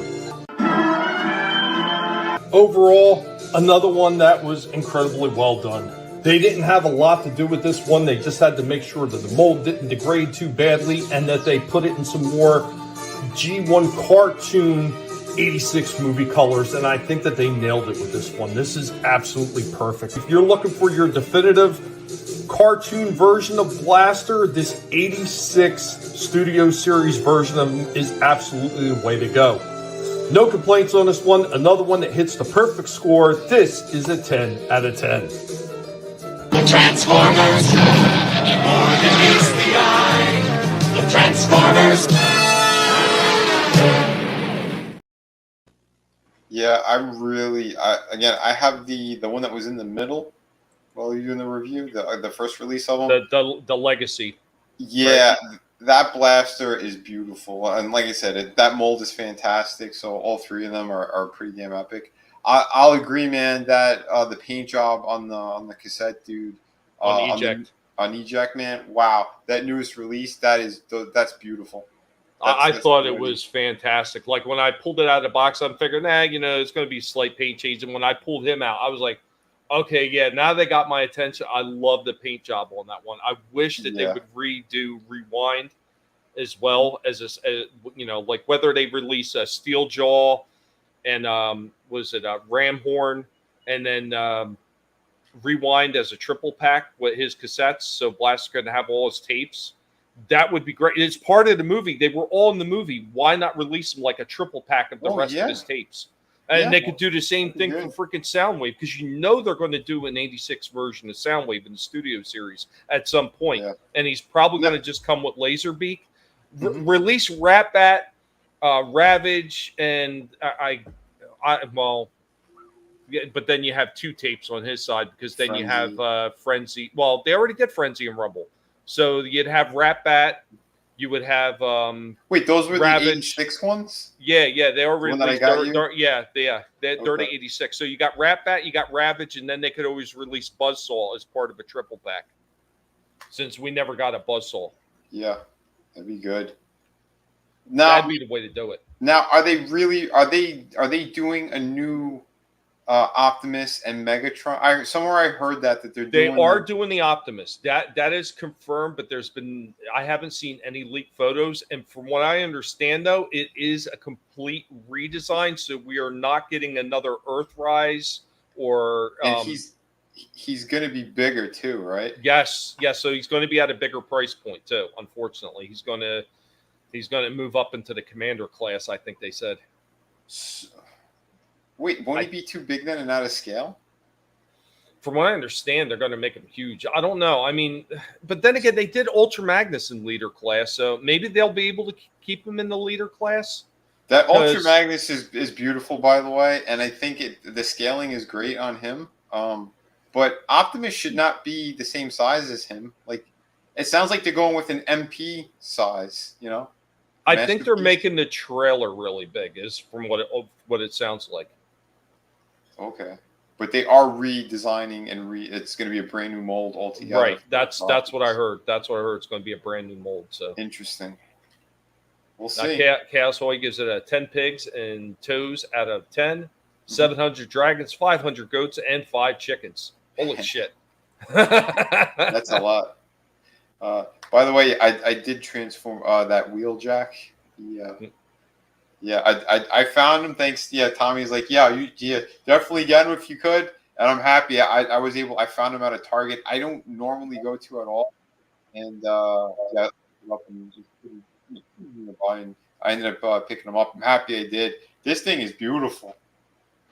Like I was telling you before, it looked great, and I have the Bumblebee Origin one in the back.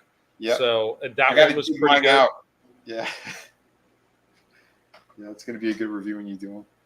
Yeah, I'm going to full stop animation with that. You're going to do the regular review. I'll do the stop animation stuff. So it should be a lot of fun. Yeah, should be good. Chris wants to know what no mention the first Transformer cassette mixtape. Pronouns are Max L Kodak. Oh shit! Oh, adding 10 cows onto it too. Son of a bitch. I think the one Chris is talking about might have been released through IDW. Comes with Lizzo for free. Time Profit is giving it 1 Jason Momoa and 2 Bill Bixby's. Not bad. Okay. Not bad. I don't understand these rating systems, but okay. I'll tell you what, the trading is getting out of control here on Collectable Past. We've got a whole new format. Yeah. But I got 2 more sitting and waiting in the wings, Vinny. Back to you. Yeah, all right. Yeah, this is the other one that I had for tonight, and since I did bring up Bobby Vala before, here is. I think I'm done with their kind of female line now. If I'm able to find anything else like the male figures, because again, those things sell out so quickly. I might.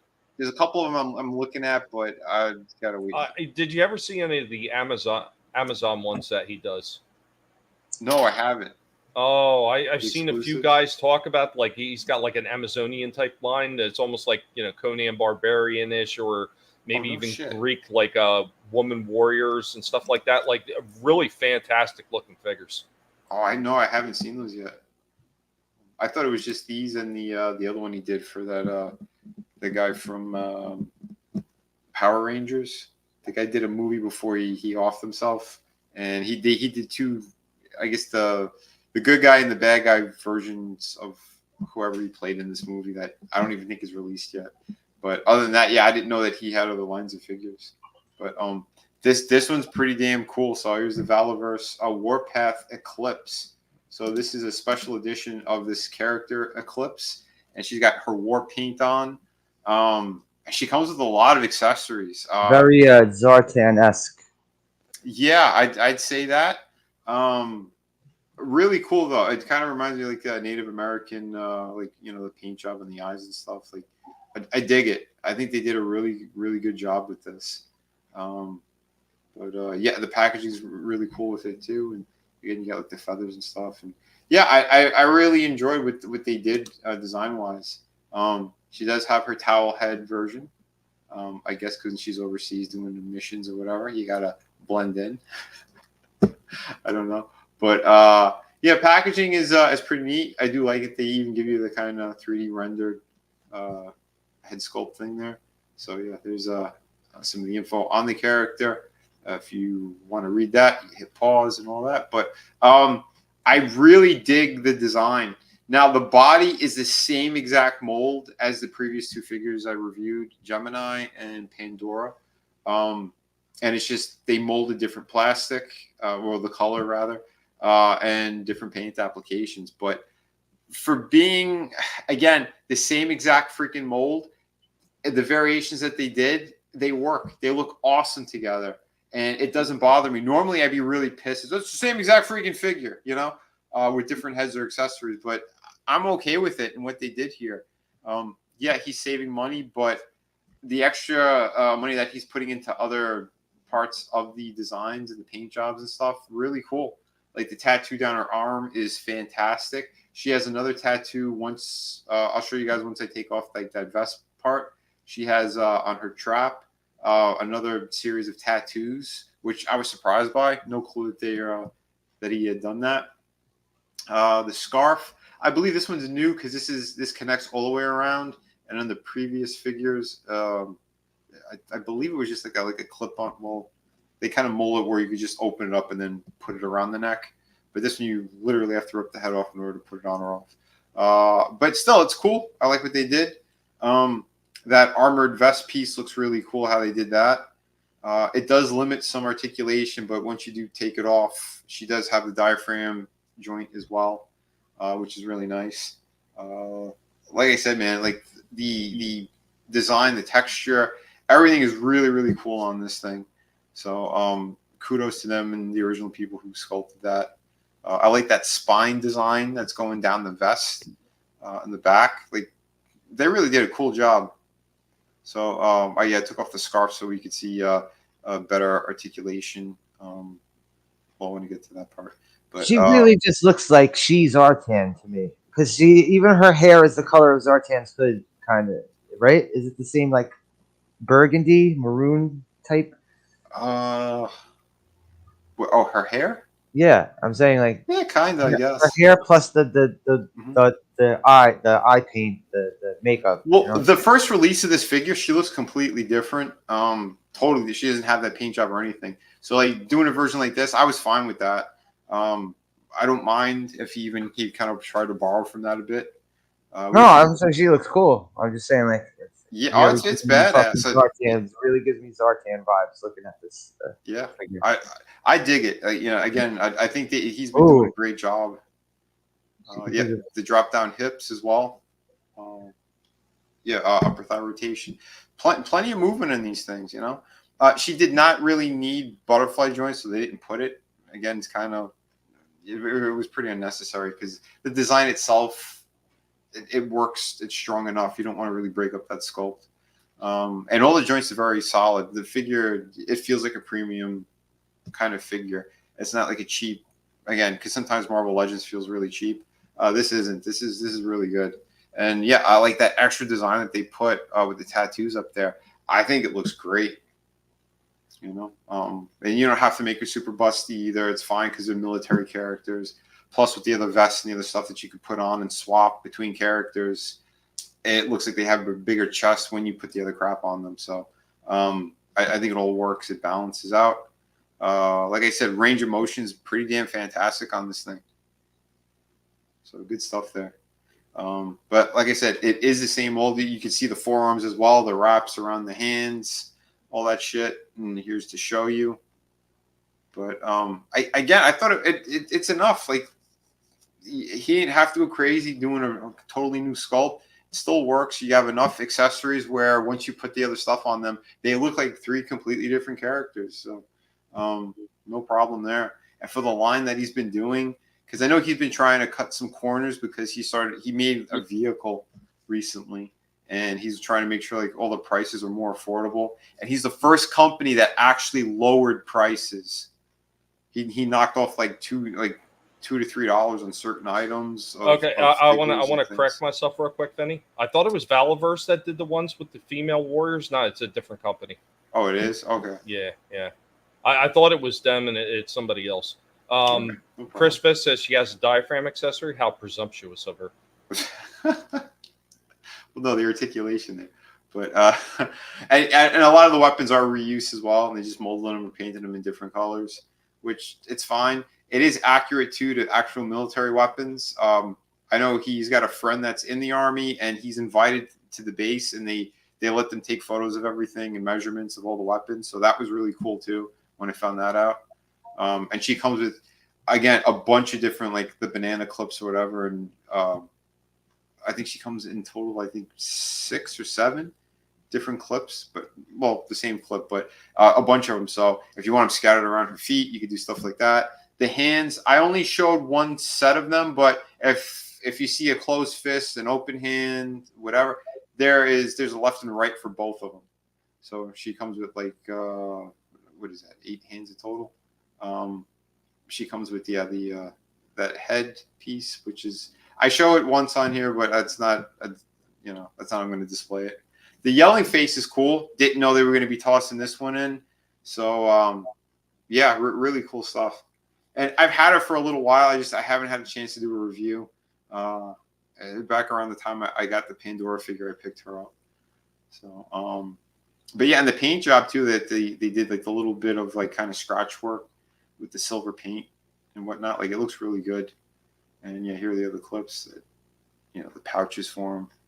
So there you go. But yeah, she's definitely a solid figure. There she is with her. Yeah, Lurch wanted to know if she came with a pull string. No.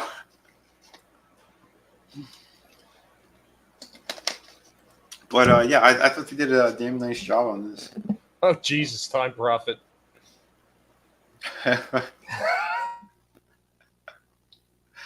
No, she's not that type of character. Not that I'm aware of. Well, you never know. Yeah. There you go. That's more like the crazy kind Don't of want to know. Native American look there. She ready to go slice some.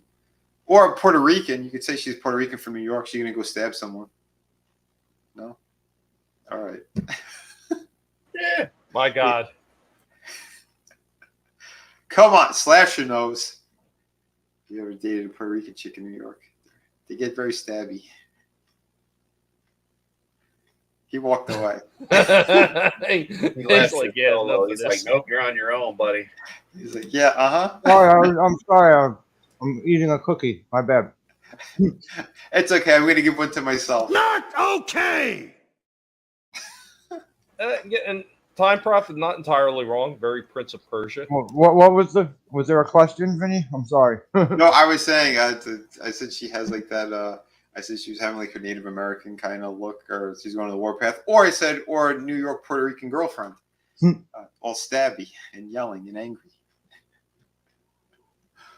But anyway, so there is that figure. Again, she's really cool. I know a lot of the female figures sell out very quickly. Yeah, she got a damn solid score on 9 out of 10. I was almost going to give her a 9.5, but again, slight things I would tweak, my own personal stuff.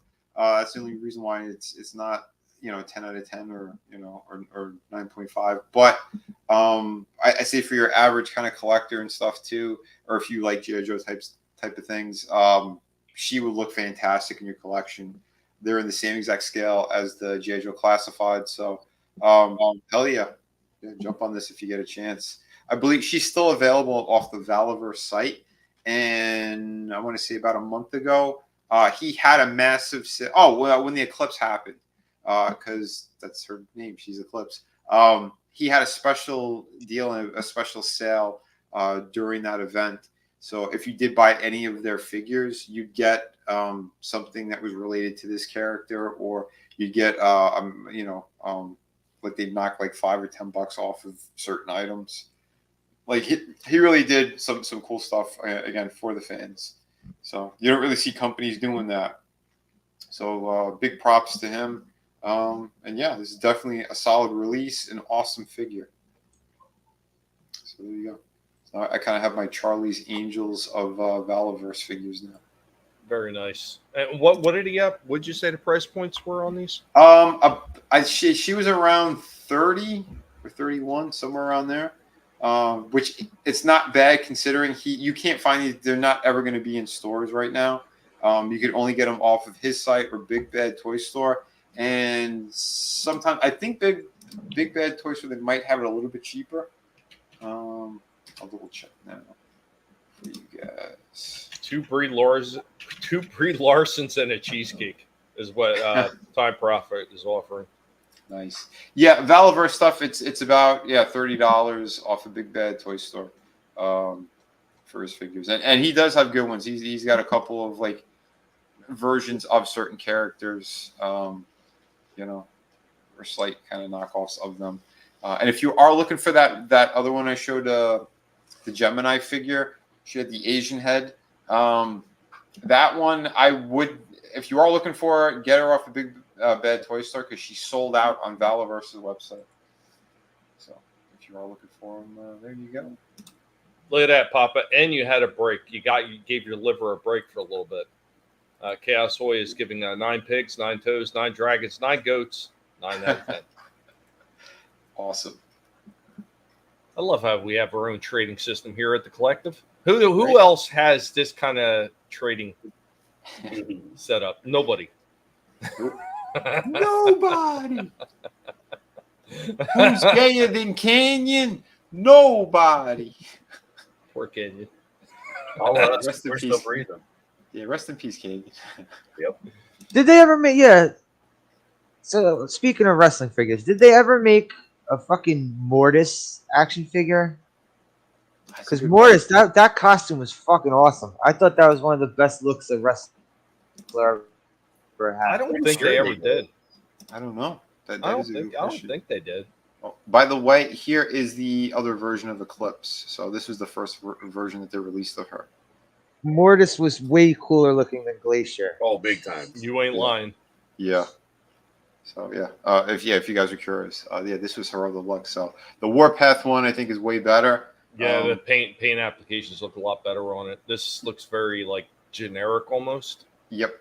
Almost looks like Michael Jackson, ready to go scuba diving. Yeah. Oh, what was that one that he had? The outer space movie, Moonwalker. Oh, yeah. Mm-hmm. Yeah, the one that they made video games on. Yeah. Remember they had the Genesis video game? Chris wants to know who runs Bartertown. I run Bartertown. Pig shit runneth Bartertown, Chris. You should know this by now. Oh, Glacier, cornfedwish.com Sub-Zero. Captain EO. Holy shit. I'm going to go ahead and I'm going to jump into the next one. I hope your liver got a break, Papa. This is going to be another 2-parter. This is getting down to the last figure before Jumper's final pick for his retirement. So, Transformers related, Papa. I hope that shot glass didn't get dirty sitting down for too long. Here we go.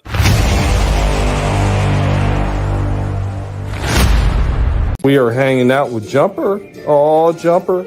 Oh, Jumper's retirement party. The last of the Transformers videos for Jumper. Right, Jumper? Oh, Jumper leading us in. Well, here we go. Only one of 2 left. This is it. The last 2 where Cliff Jumper will be introducing us in the beginning. Here we go. Retirement party for Cliff Jumper. We've got Transformers Studio Series 86 Transformers, the movie, and we have Junk Heap. Stop thief. No, welcome wagon, hello, stranger, with that good coffee flavour for you. Here we go, right out of the box with Junk Heap. Now, from what I've seen with most of the Junkions that they've released in this Voyager class, most of them seem like there's a lot of reuse of body parts on them. So, the waist section down here, the thighs, even the lower legs and the feet and everything, like all the spikes and everything, they're reused. I think most of the lower half of the arms are reuse as well. I think the only place it gets different is once you get into the shoulder up here, that's different. The top of the chest is different. Even the centerpiece right here as part of this waist looks like it's the same on all of them. Of course, the head sculpt is different. And most of the stuff that's on the back for the bike, I think, is a little bit different. But I guess we'll get into that once we get him transformed, then I know for sure. So let's get out the rest of his accessories and put him in some action poses. It's not hard to knock them down. It's getting them to stay down that's the trick. Go with Junk Heap in a little bit of an action pose, showing off some of that articulation, the bend of the knees, the turn at the thighs, of course the movement up in the hips that flares out and then turns all the way up. The saddlebags move to get out a little bit of the way as the thighs come up. Really good rock and a little bit of pivot down in the toes down there. Got a nice elbow bend right there. He does have the turn at the top of the bicep. Has hand movement, and he has decent shoulder movement and turn and a little bit of pivot up. He's got a decent rock on this head. He can look up quite a ways. It does have a pretty decent waist turn right there. And of course, built into the top of his forearm, he actually has these little guns built in right there. So while he may not come with a blaster, he does have a blaster built right into his frame. The Transformers will return after these messages. Yeah, so cool. I really do like the Junkions, and I know a lot of us old collectors, we used to kind of like whine about that a little bit. Like we got Wreck-Gar, there was the 2 leader class figures that they released. So it was Wreck-Gar and it was Rodimus Prime. They were listed as like heroes or something like that.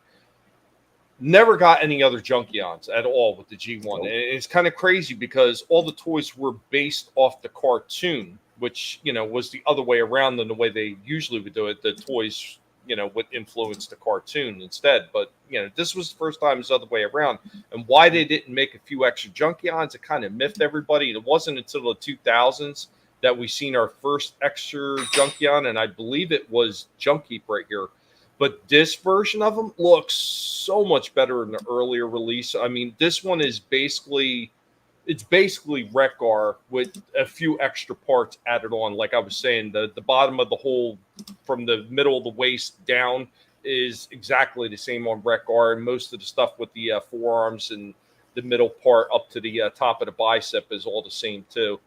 But really nice looking, I think, so far. Like I like these things, man. I really hope that they make more. I know they did some in Legacy and Legacy Evolution. Whether or not they're going to continue making Junkions and Legacy United, it still remains to be seen, but pretty interesting so far. Yeah, pretty cool.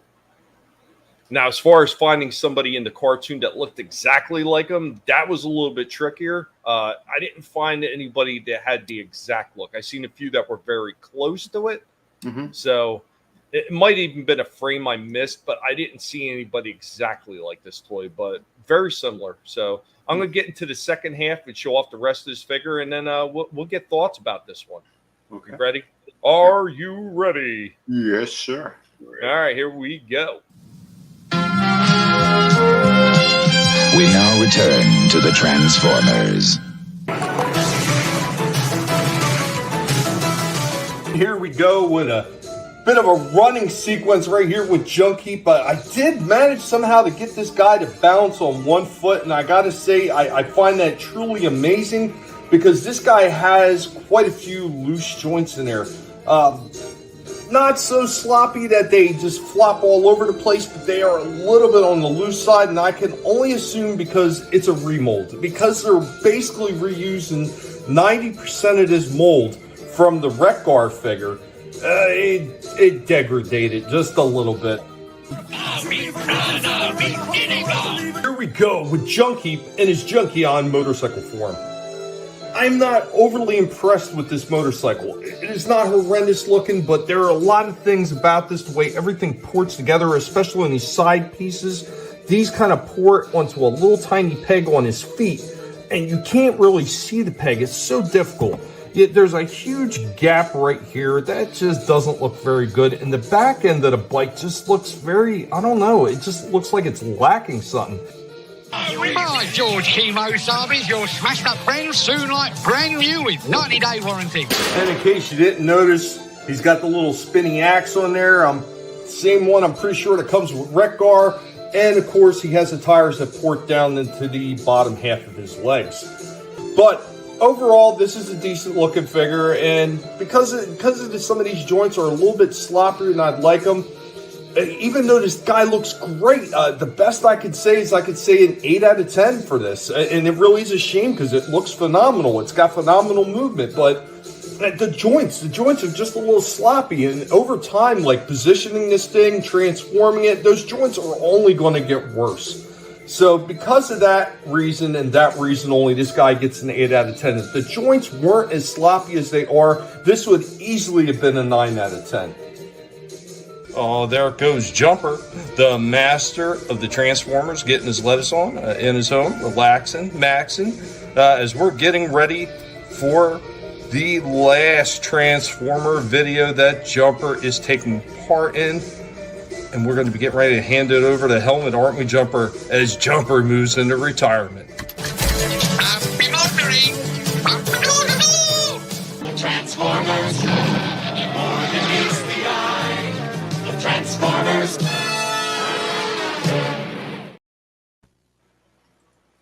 It was neat. I dug it. I mean, I thought it was interesting. And like I was saying, the joints are loose on it. They're not so loose that you can pick the figure up and flop the joints around. I will have a figure next week or maybe the week after. We'll see how things play out. But yeah, I picked up that Armada Universe Starscream and reviewed that thing. And yeah, I'm pretty sure you remember that short that caused all kinds of people to lose their mind. Oh, yeah. Mm-hmm. That's not the IDW version. That's the original version. Well, guess what? I got that figure. I did the full review, and some people are going to be very butthurt. But wow, wait till you see that review, Vinny. Okay. Oh wow. We might have to make sure you put no monetization on, because I believe that there's a few not so nice things that are maybe just a couple. Holy shit, that's gonna be good. Give it 5 Welsh leeks, a horseradish, and a partridge in a pear tree. Oh, jeez. Oh, snap. Hail Lord Cliffjumper. Yeah, dare to be stupid. And I had to be careful about that because they will hit me if I play too much of it. So I had to be very, very careful. So not overall nice looking figure, though. The fact that he was able to balance in a running position like that. And I had the other foot like all the way back, like full running position, and it balanced on one foot. I was actually shocked considering that the joints are not as tight as I would have liked to have seen on a brand new figure. But that was pretty shocking. I was like, wow. Like even the blaster couldn't balance on one foot quite as easy as that one did. Oh, wow. That's cool. I mean, I was able to get the twin cast, I think it was, balanced on one foot, but it wasn't easy, and I had to kind of prop him up against the wall a little bit. Yeah, this one foot, all on his own, no problem. Nice. Very cool, man. But going over some of the scenes with the Junkions, when I clipped it for this, I kind of see where they went with the Legacy and the Legacy Evolution figures, because there are a whole bunch of different Junkions in the back scenes that some of them are very squat, some of them are very short and almost thin. So I kind of see where they went with some of these different size Junkions. Yeah, because there was that one, was that motorcycle one that you could take them completely apart, pretty much. Yep. Yeah, Crash Bar, I believe is the name of that one. Yeah, I got that one. Yeah, he looked kind of neat. I almost got him, but yeah, and then the next time I went, of course, he wasn't there. But he did look pretty cool. But like you said, though, like I'm like, why are they all different sizes? They should have all been similar sizes. But still all right, though. I thought it looked good. It looks phenomenal. And plus, all those ones, if you have, and see, I'm missing a couple of the figures. I think I'm missing 2 figures. And if you have the 2 figures, they form into a big Gestalt. Oh, okay. I didn't know that. Yeah, they all pull apart. The pieces pull apart, and you put them into different places, and you make this big trash Junkion monster out of them. Out of just the 2, not. No. It's like 5 or 6 of them you got to use. Oh no shit. Okay. Wow. But the trash master, the big garbage truck, he's the center of it. Gotcha. Okay. Yeah. I think I do remember now. We had I think it's called Junkosaurus, if I'm not mistaken. It might be. That's ringing some bells. I think I remember we looked it up. We might have looked it up after one of the streams. I think we did. Mm-hmm. That's pretty cool. 8 Ninja Turtles. 8 April O'Neils. Holy shit. That's high. That's a high trading number right there. Yeah, it's a lot of April. I'm looking forward to seeing what else they're going to do with the Junkions, because I mean, these ones, they all sell fairly well. Like anytime I've gone out to the store and I've seen some of the Junkion figures, they usually don't sit on the pegs for very long. No. So I mean, it would almost be retarded not to make more of these guys. Yeah, I agree with you on that. But did you have anything else? Because I got one left. No, you go for it. All right. So this one is actually broken into 3 parts. This took a little while. This is however, Cliff Jumper's final farewell party video, and this is his pick.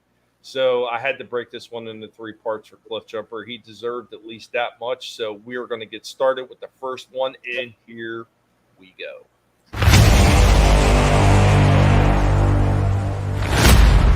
Guys, what's going on as we are hanging out with Cliff Jumper? Oh, Cliff Jumper, the master of the Transformers, Mr. Retirement Pig. This is his official last entry into videos as far as Transformers concerned as Cliff Jumper moves into retirement. Cliff Jumper, would you like to say anything to the people? He wants to thank you all for all your support and always being here for the videos and having a good time, because that's what it's all about, right, Cliff Jumper? Oh, yeah. But, guys, we're going to go ahead and look on the table and see what Cliff Jumper picked for his final Transformers video. Are you ready, Cliff Jumper? Are you ready?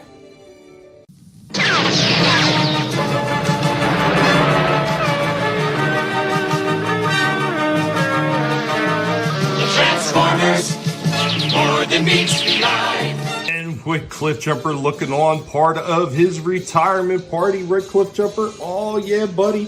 Looking on for his last Transformer video, Cliff Jumper has picked from Studio Series 86, the movie Transformers Wreck-Gar. This one is one that we've had in the back for quite some time. We've been meaning to get around to this review right here, and today, as this is officially Cliff Jumper's last video, this is the one that he picked. This is a good pick, Cliff Jumper, and I gotta say, this one is long overdue. Thank you for everything that you've done, Cliff Jumper, and everybody hopes that you enjoy your retirement. It is well earned, my friend. Anyway, let's get this one out of the box and take a look at it.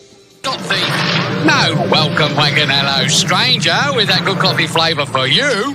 Offer expires while you wait. Operators are standing by. So here we go with Wreck-Gar right out of his box. I do say I do love the way that this one looks. There is something a little bit odd, and it's in the face and it's part of his little beard thing. It almost looks like it wasn't ported in correctly because there's a little bit of gap in the top of the chin. But otherwise, like, all the detailing that they got on this one with the big, long, almost handlebar mustaches coming off his little top pieces on the top of his head that look like antennas, all the spikes coming off of him, this looks really sharp. The legs are a little bit on the loose side, so is the waist, but like the knees and everything feel pretty tight, so we're going to go ahead. We're going to get out some more of his accessories and put him in some action poses. The Transformers will return after these messages. Yeah, I got this guy too. That didn't feel like a 3-minute clip. That went really quick. Yeah. I always liked the character as a kid. That's why I had gotten him. I think he's the only Junkion I do have. It's pretty cool though. I bet you could see, since I did Junkie first, you could see that whole bottom half of the body exactly the same. Oh yeah. There was no change in there, and it was kind of funny. Because I did Junkie first, and then Jumper had made he knows that the box that he wanted for the final one, and then it was Wreck-Gar, which was hilarious since I had Junkie up to be filmed as well. There's also, and it's going to be in the coming weeks, I originally was putting a video together for that, but didn't have enough time to upload it. My apologies for that. But I will be doing Scrap Heap as well. So I do have the other Voyager class Junkion that came out. Oh, cool. And I will be getting to him. And there is a slight change in the waist on him, but a lot of the bottom half of the legs are very similar, like the waist and the thighs and stuff like that. A lot of reuse again on molding that they did with these. I'm okay with that. They're Junkions. They all come from the same planet. They're all made from scrap and everything. So I don't mind that so much. The only thing is, like with the Wreck-Gar one, I bought him when they first came out, and the fact that the leg was just a little bit loose like it was on Junk Heap, it's just kind of like, okay, this was a problem with the mold. This wasn't degradation. This was a problem with the original way they made the mold. Yeah.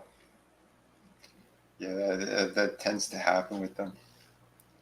You think they would correct things? You would think. You would think. I mean, maybe if they go back to the drawing board and start to re-release some of these, hey, what's going on? Memes of destruction in the house, man. Good, man. Up? Doing okay. Hope you're well. Yeah, man. Good seeing you. Yeah, Rekgar is awesome, Lurch. Mm-hmm. Thanks, Chaos. I got a tribute for Cliff Jumper. Awesome. Thank you, Chaos. Appreciate it. What's up, Scrambles? Good to see you. Hey, man. Coming in just at the right time as we're throwing up the last video for Cliff Jumper. Hell yeah. But I enjoy the way this one looks. And like I said, the handlebar mustache and everything and the little beard and everything, you didn't see that on the original toy. And it was really cool that they had all that stuff included. The nice red eyes like he had in the cartoon. A lot of that I think was very well done. Yeah, they nailed it. I really like that.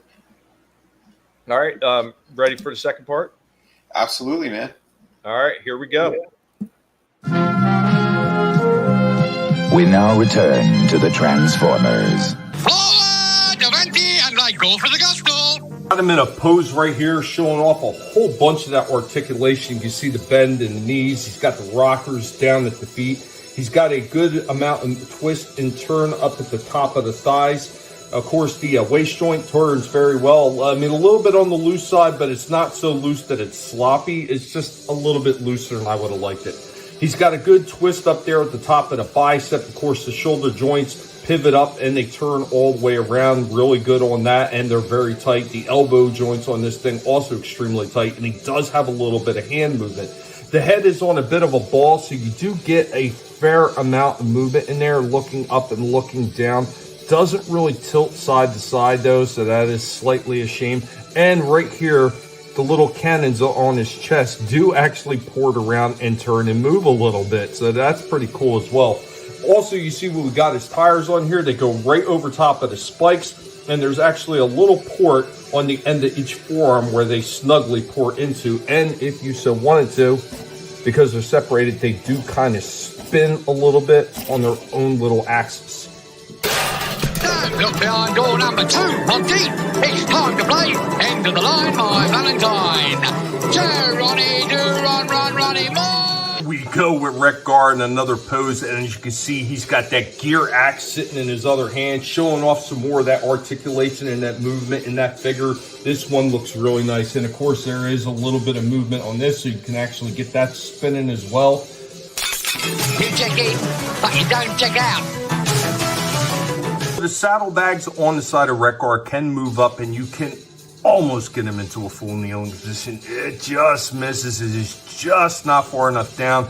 It's almost like as the top of the thigh was just a little bit short on him. If it was just slightly longer, he would have been able to get into a full kneeling position. So close, Hasbro.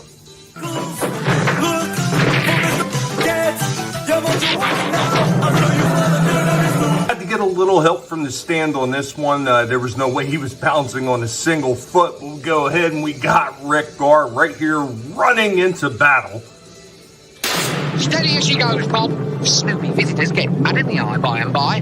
Film it. Of course, here we go with Rekgar in his Junkion motorcycle mode.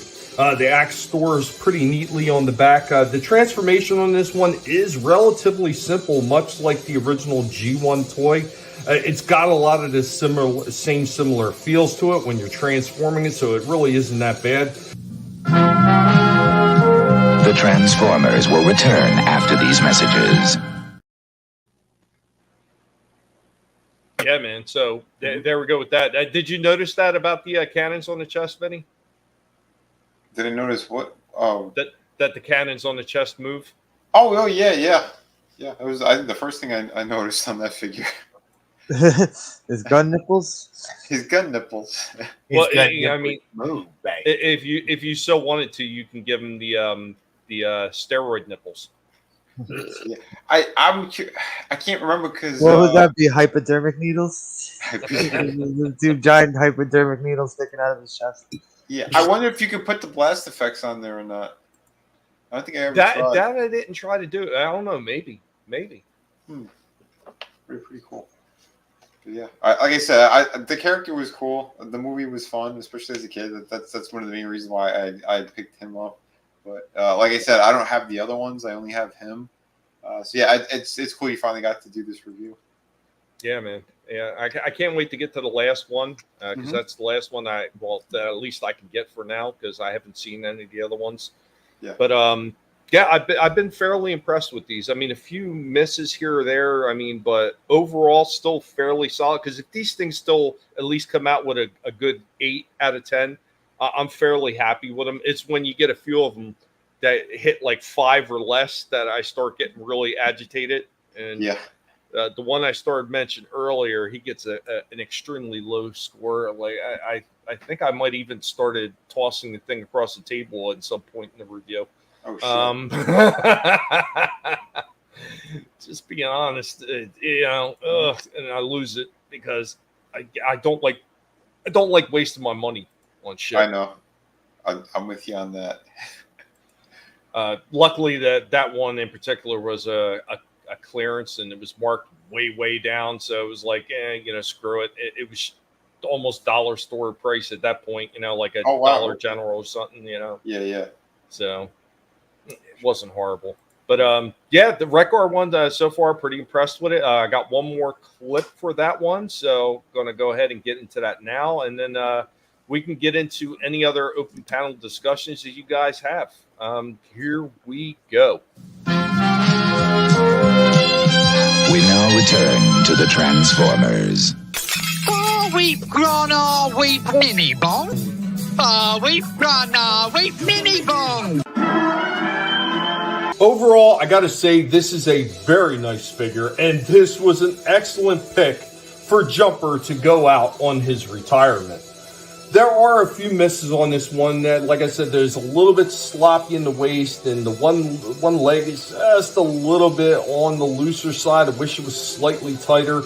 And if you flex out the legs right there, the bottom half of the legs right at the thigh cut, it will pop off. I mean, it's easy to pop back on. I guess you could always say the Junkion lost the part and you had to pop it back on, but beyond those small gripes and, of course, the facial hair on his chin not being ported in, the rest of this thing looks pretty spectacular. It's got plenty of articulation on this thing.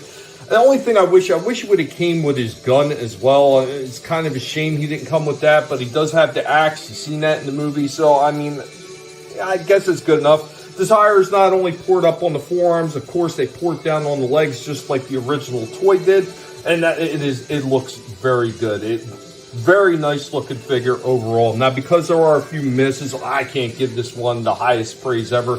But I will say, overall, looking like Rekgar from the 86 movie with the articulation in it, I got to say that this one for me is still a 9 out of 10. I think this one was very well done, and I am very pleased to have this in my collection. Satisfaction guaranteed. And as we end this one, we say goodbye to Jumper as far as introducing these Transformers toys. Jumper has put in a lot of time and is now an end of an era as he moves into retirement, a well-deserved retirement. But here we go with all our Junkions, giving Cliff Jumper a wave goodbye and thank you for your service. Guys, thanks for being here and being part of this, and be sure to wish Jumper the best on his retirement. TV! We talk TV! You talk some TV? Anyway, guys, thank you for being here with us, and Cliff Jumper wants to thank you as well, and we hope that you have a good one. Right, Cliff Jumper?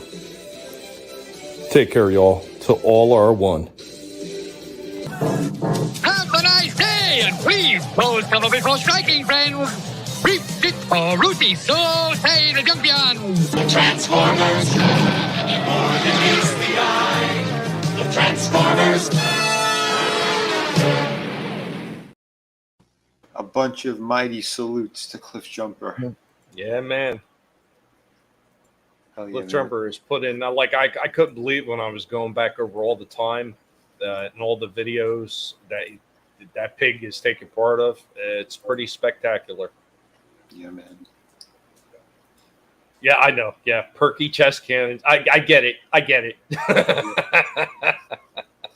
Yeah, like the fembots, Austin Powers. Yeah.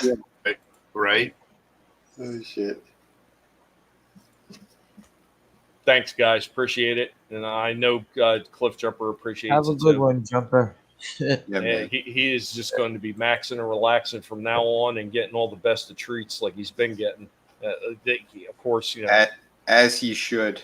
Well, they asked about his retirement plan. His retirement plan is extra carrots and lettuce beyond all the other pigs in the cages. So that's great.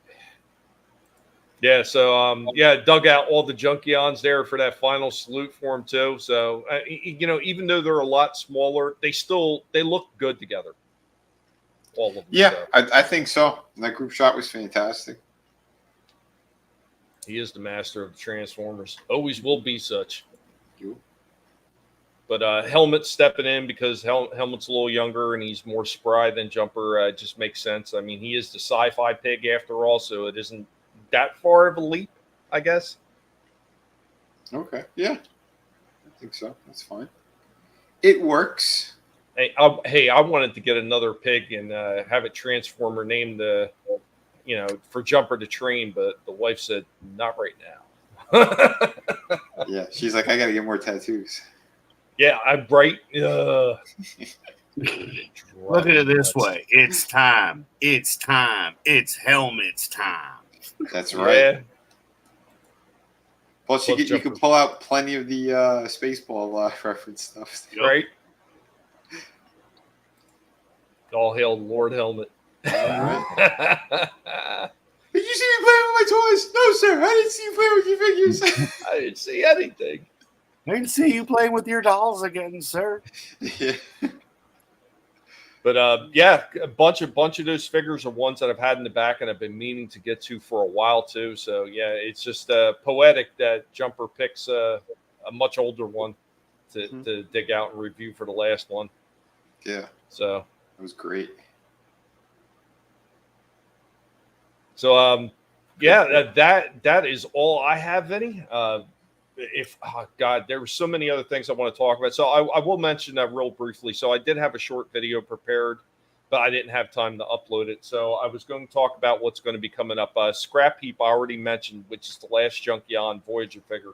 That will be coming up. That video is actually already shot. It's already ready to go. I also have the Voltron 40th anniversary Black Line that I did a full review on.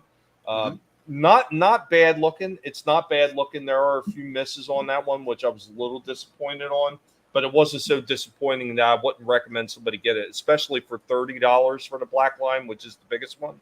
And I will tell you what, they say 16 inches for that Voltron figure. I was doing the measurements of the damn Black Line by itself, and I'm telling you now, that Voltron together is going to be larger than 16 inches. There's no way that the black lines are less than a leg is less than 7 inches. Oh, wow. Holy crap. Yeah, I was measuring it up and looking at it. I'm like, yeah, there's no way. This thing is going to be well over 16 inches. It's going to be probably at least an 18 or 19 inch tall Voltron at the very least. And the other cats are how much each? 20. That's not bad. No, it's not. Did they have sound features too, or is it just the black? I think only the black one has the sound features. Yeah, but they look good, man. I've seen a couple reviews and stuff too, man. That whole setup is nice. Yeah, I'll get into why I think there's a few misses on it, and it has to do with leg articulation. But when I get to that review, you'll understand why. I'm pretty sure you're going to agree with my assessment on it. Because look, I mean, the thing is great. I mean, Playmates did a really good job capturing the look of that black line. When I showed off, you'll see it. But there was a few things they could have did better, and they should have. And it wouldn't have really cost them anything more. They were just. It was just a little touch of laziness on their part, which is a shame, because they're doing a good job with the turtle stuff, bringing all the classics back out and making them look good again. And what's the question? Is it just a straight up re-release, or did they up it? The Voltron? Yeah. From what I understand, it's supposed to be an an older figure that's just re-released. Okay. I don't recall seeing this one myself, but I was looking around, and that's what a lot of people said, that this is just a re-release of an earlier mold. Okay. So there should have been no reason why they couldn't have updated it. Yeah, yeah. I hear you. You're like a 6 foot tall Godzilla figure. Holy crap. A cliff jumper works with helmet partly in one video. A 6 foot Godzilla is a small Godzilla. Just saying. But for your toy collection, it's fantastic. Well, I mean, I got a mannequin that could be 6'4", but you know, again, it still looks pretty cool sitting next to me. I'm just saying, for a Godzilla, 6 foot, that's big, but that's tiny for Godzilla. Also true, yeah. You're not wrong. Like Godzilla size. A Ghidorah sleeve? Holy shit. That's pretty cool. He wants a 20 foot tall G1 Unicron for scale with standard figures. It would have to be much bigger than 20 foot tall, wouldn't it? For those figures? Like, I don't even think 20 foot would be big enough because he was the size of freaking Cybertron. Shit. Yeah. Well, the one that they did release, I mean, that thing was freaking impressive. That was over 3.5 feet tall, I think. Yeah. Appreciate that, Cass. Say thank you. Appreciate that. I think the closest you would get was like the core figures that would kind of work with him. Yeah, yeah. I mean, you're getting a lot closer there. Yeah. I heard somebody did a mech suit memes. I want to say it was in Japan. They did some kind of mech suit, like full Scott. Yeah, we see some crazy stuff. I know we've shown a couple of things on Friday streams every now and then, but yeah, I do remember seeing something of like a really big mech suit, like working pistons and shit. And yeah, it looked impressive. I just seen that. I'm sorry, Slasher. Okay. I just seen it now. So I went to the local place where me and you went when you were up here, Tommy. First time in like freaking years.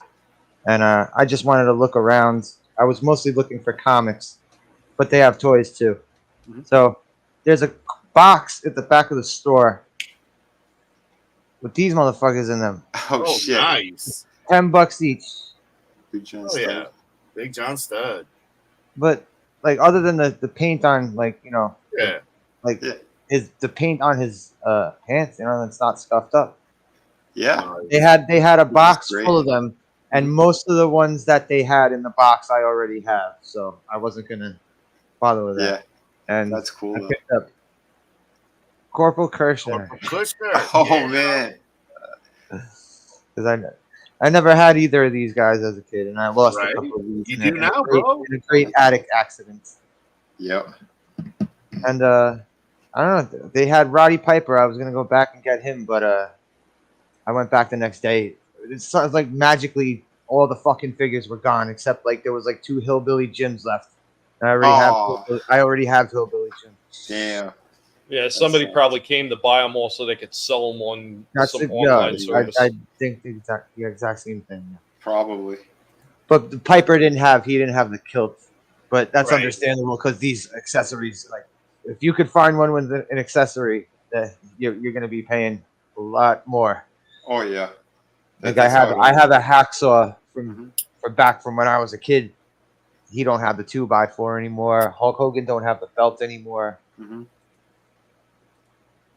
Junkyard Dog don't have the dog collar anymore.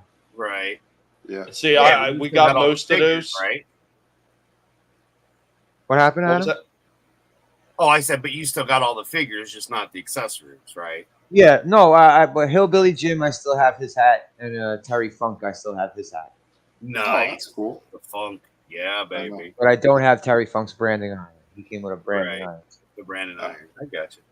Yeah, that's right. He did. Most of it's got to be an acrylic, or else it'll wear off if it's anything else. most of the paints on figure. There's some kind of like acrylic. They got to have that coating on there. Yeah.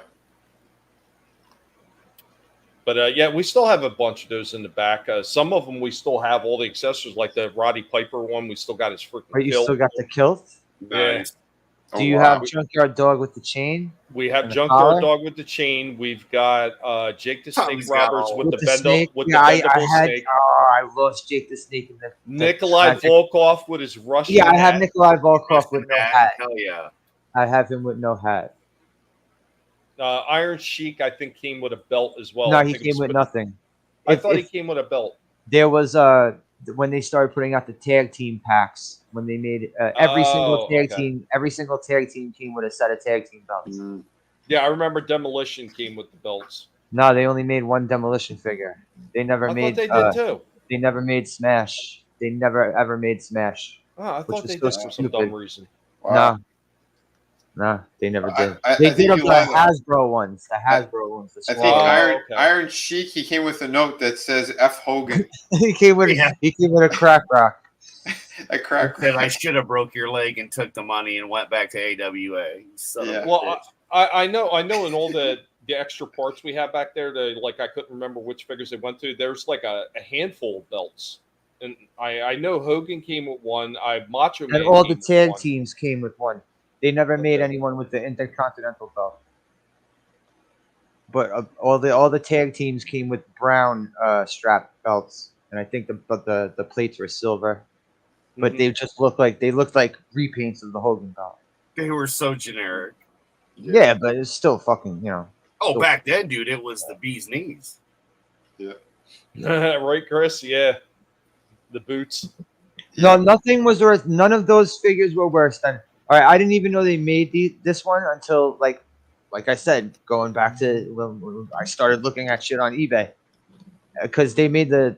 Do you know this, right, Tommy? When they made the black card ones, Yeah. I think they were only put out in Canada. I think.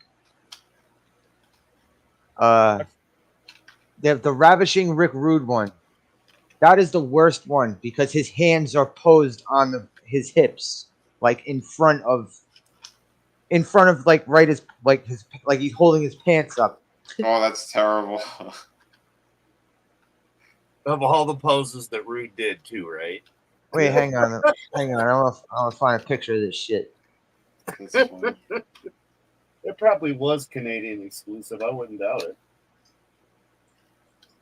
Yeah, I remember we did have a bunch of them. We didn't have all of them, but I remember some of the ones I wasn't really too thrilled with was like some of the managers. Like they had the Jimmy Hart with the freaking megaphone in his hand. It just I don't know. I don't know. I just like thought the Jimmy. I have the Jimmy Hart one. I just thought it was right? so easily breakable. The megaphone, the way it was on his outstretched hand, that rubber would just break Well, it's real attached easy. to his hand. Yeah. Here is the Rick Rude one. Look at this stupid fucking pose. It's got his face is more like TJ Magnum. he looks like he's like holding up his pants. Yeah, that's terrible. Oh, that's hilarious. What the hell were they thinking? Right? Well, Canada, Well, you're wrestling. All he could do is shoulder blocks.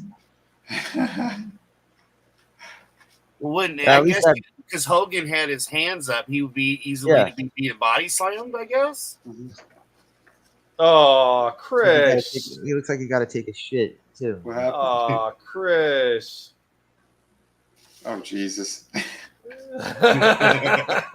Why did you go there? With or without Vaseline, Chris? Oh, man. It's Not okay. Fitting. That was just bad phrasing after that one.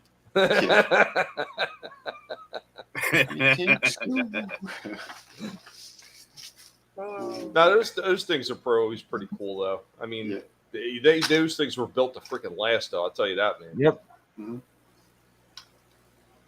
Like I'm pretty sure you could still use one of those to beat an intruder out of your house. Yep.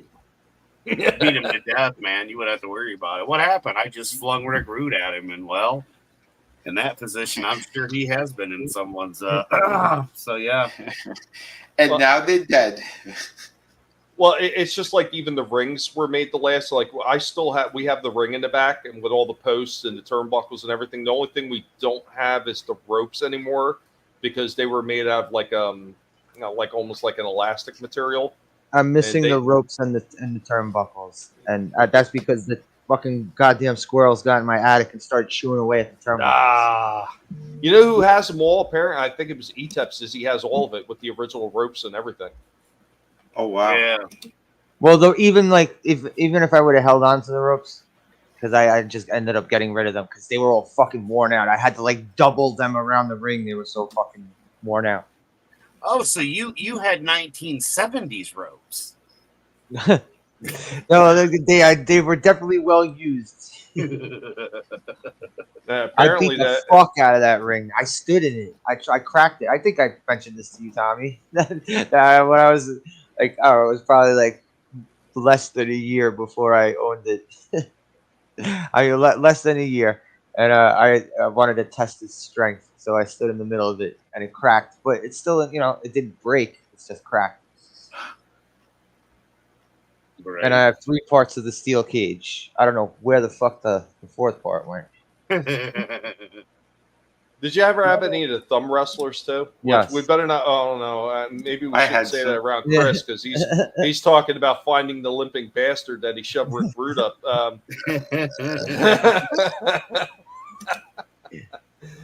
Yeah, we had a few of the thumb wrestlers too. They weren't too bad the way they were made too. Did you ever have the stretchy one? Do you ever have any of the stretchy ones? We did at some point. Not the little bendy ones. The wire, not the little wire bendy ones. They made those. Yeah, the ones that were like Stretch Armstrong kind of stretchy. Yeah, I had a Roddy Piper one of him, and fucking he ripped open. Oh yeah, I was telling you this before. Why do we have these? It seems like I come back to the same conversation with these figures. Well, I think it was a Five Below store.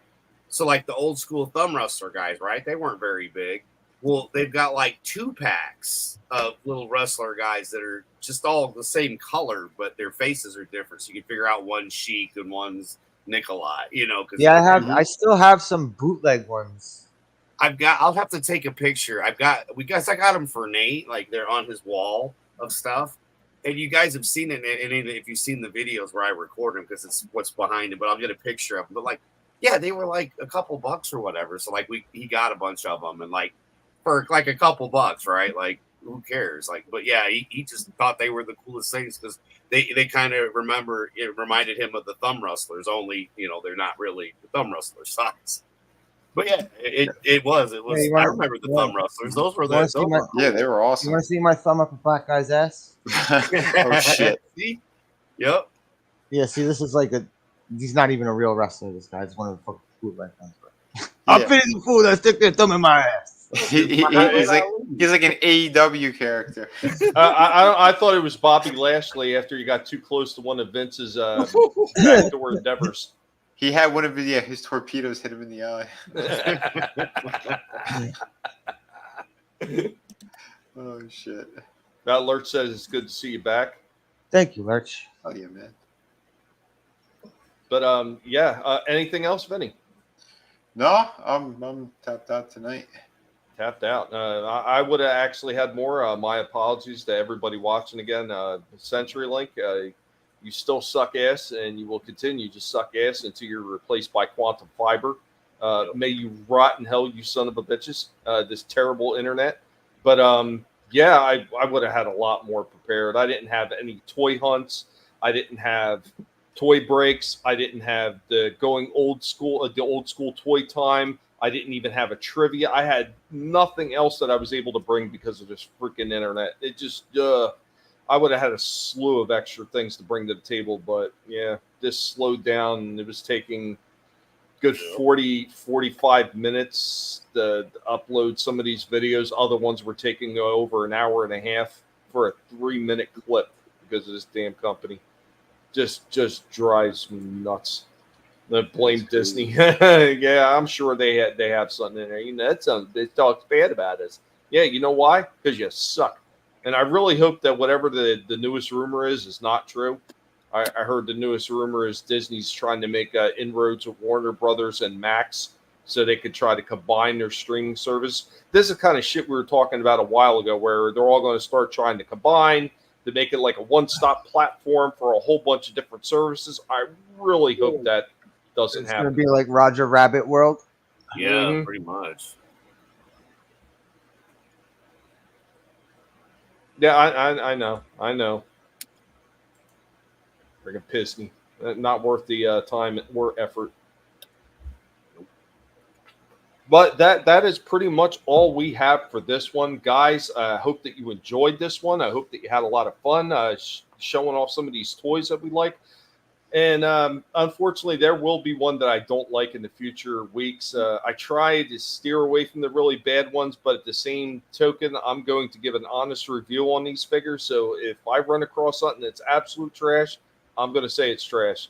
I'm not one of those reviewers that's going to simp out for Hasbro or anybody else just because it's them. Nope, that doesn't happen. If they do it right, I will say they do it right. If they do it halfway right, whatever they've done wrong, I will point out what I think they've done wrong. And if you want to see all the finer details of some of the figures that I showed off tonight or that Vinnie has shown off, anything that we might have said that could have been fixed, or you check out our full videos on our channels. Be sure to subscribe to everybody's channel. It doesn't cost anything, and it sure as hell pisses YouTube off when I get more subscribers, because they absolutely hate my guts, and they got a problem with freaking guinea pigs, specious bastards. But we hope that you had fun, and I'm going to start handing off these guys. They were going to let you know what they got going on, or just give you their closing thoughts. So here we go. Hey, Prime, what do you think Megatron's gonna do to Starscream? Nothing gentle, I would say.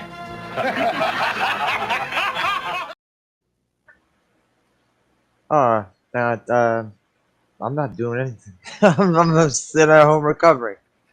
Well, I mean, closing thoughts. You know, anything. Oh, thanks for having me. You know, this is a relief from where I was last week. Well, Nice. We keep hoping you the best for your recovery. We've been spreading that around for everybody to send best wishes and thoughts, prayers. Well, whatever it is you do, whether you bake a cake and hope that somebody gets better, yeah, please do that. We hope nothing for the best for you, and it was a pleasure to have you back on here, even if it's just for tonight while you recover. And really do appreciate it, man. Oh, I'm around. I'll be around. Sweet. I'll be around to recover, and not full strength, but strength in general. Mm-hmm. Hey, man, as long as it's moving in the right direction, that's all that matters at this moment. That's what I'm saying. We'll get there. We'll see if I get there. But yeah, always great chilling with you guys. Awesome, thank you, Slasher, and thank you. We're gonna kick it on over. Hey, I'm stuck! I can't transform! Ow! Thanks! I think. That's right. Still no Vaseline. These sons of bitches, they just keep kicking the shit out of me. Yeah, man, it was a good stream. That was, I love seeing the Gen 1s with the Gen 2 paint jobs and all that. So thank you for doing that, Tommy. That was badass, bro. Oh, every time, man. Every time. But yeah, it's always fun here, man, sharing what, some of our collections and stuff, and, always fun. And I can't wait to show off the thing I shouldn't have bought, but I'm so glad I did. Probably next week is when it should be here. But yeah, let's see. You'll catch me tomorrow on Vinnie's, but I'll let him talk about his stream. And then Monday night with Cooley and Place to Be reviews at 8:30 Eastern Standard Time for Monday Nitro. We'll talk about wrestling, pop culture, and most of us will be there. So yeah, as always, man, always fun. And damn it, Chris, without Vaseline, always for you, Trina. But yeah, I'm glad, Slasher, you're home and here and was able to partake, man. Because thank you, brother.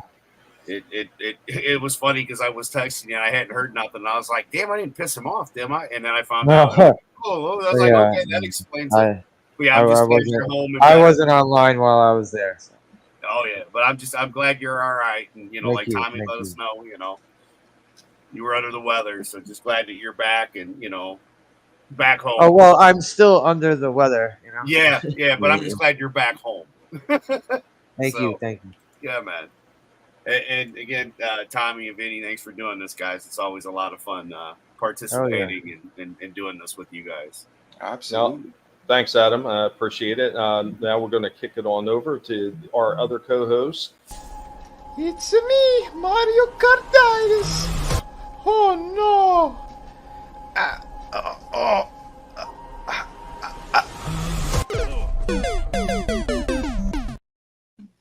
Yeah, tomorrow, stay tuned at around 5. You'll find out that Mario actually took the AstraZeneca, and what's happening with that situation now. I don't know if you guys were aware of that, but yeah, we'll hit some spicy stuff again.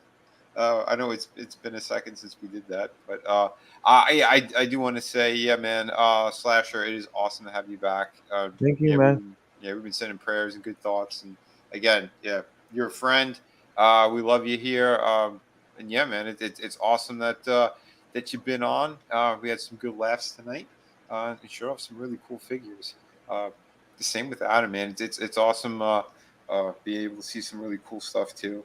And again, showing off well the things that put a smile on our face, in plastic form.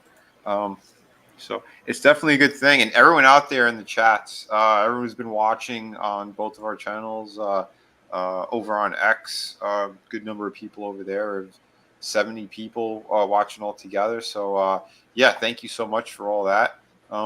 And yeah, like I said, you can find me over on Vinnie Art. I got a bunch of awesome projects, great comic books. If you have not picked them up yet, please do. I should be starting another campaign pretty soon. I got to put together some stuff.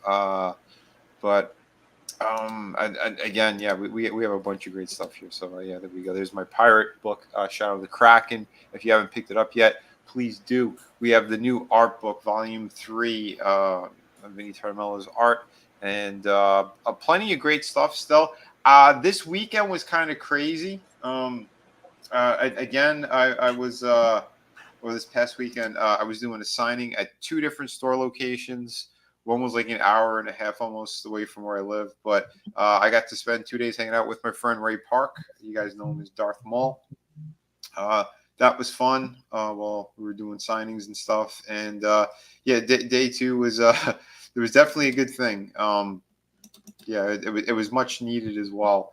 Sold a couple of original pieces. So if you were looking for specific items, yeah, go over to the Volume 3 campaign, because there's still stuff that yeah, I've been selling a few more originals. So if you haven't looked at it, please jump on it. I think maybe one sale away from hitting 5K. So yeah, if you guys want to help out, please do. Here is, for those who did not see the photo, here's one of a kind Vinnie art, by the way. That's right, original artwork. But yeah, there I am with Ray Park, and that was really cool too, because we had, the last time we saw each other was like 2 years ago, and yeah, he came into the room and he's like, he stopped everyone. He goes, "Hold on, I need to go say hello to my mate Vinnie." Ran over, gave me like the bro hug. We chit chatted a little bit, and got some photos too. Because again, people were waiting, so like, and he had to sign like basically like 3 tables worth of stuff before he did his signings, and yeah, so that was pretty cool. And yeah, and if he does happen to watch, or his son, big shout out to them. His son Rocco. I gave him a book as well, and they were both very happy about it. Because Ray, he got a couple of things for me in the past, and he's like, "Vinnie, you don't have to do anything for me. Don't worry about it, bro." And I'm like, "Yeah, but your son has, I don't think he's gotten this book." So I gave him one, and he lit up. He was super happy. So that was cool. Because yeah, I know his son is helping him out doing like the signings and stuff now. Yeah, so yeah, that's it. I'm a Sith Lord as well. But yeah, I get great guy. If you guys haven't had a chance to meet him and you see him, that he's doing a signing or a convention somewhere in your area or your neighborhood, go down there. He is fantastic with everyone. Really genuine person as well. So, yep, an Italian Sith Lord. That's right. It's a me, Dr. Vinnie, son of a bitch. So there you go, guys. But yeah, good times. Like I said, good people. I think the setup in the second place was better than the first one, though. But yeah, overall, like I said, pretty good time. Awesome people. I don't think we got a photo at the second place, but again, that line we'd wrapped around the store. The other one was kind of set up in two different kind of parts, but yeah, the other store was pretty neat though. Chaos. Vinnie was the one with the lucky shirt on because he was lucky to be standing next to Ray Park. Yeah, or yeah, I guess I don't know. Well, your shirt said lucky. Yeah, it did. It did. I got a couple different ones.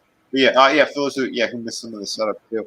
And again, if you want to see if my damn mouse will work, thank you, mouse. But yeah, here's some of the other stuff. And he did sign the Darth Maul piece I had here, and yeah, I was gonna sell it, but now I'm not because it's right. That's a personal keeper there.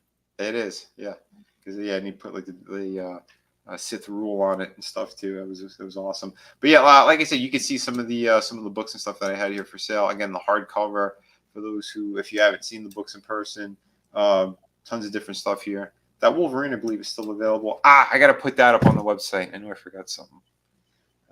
Sorry, I'm rambling.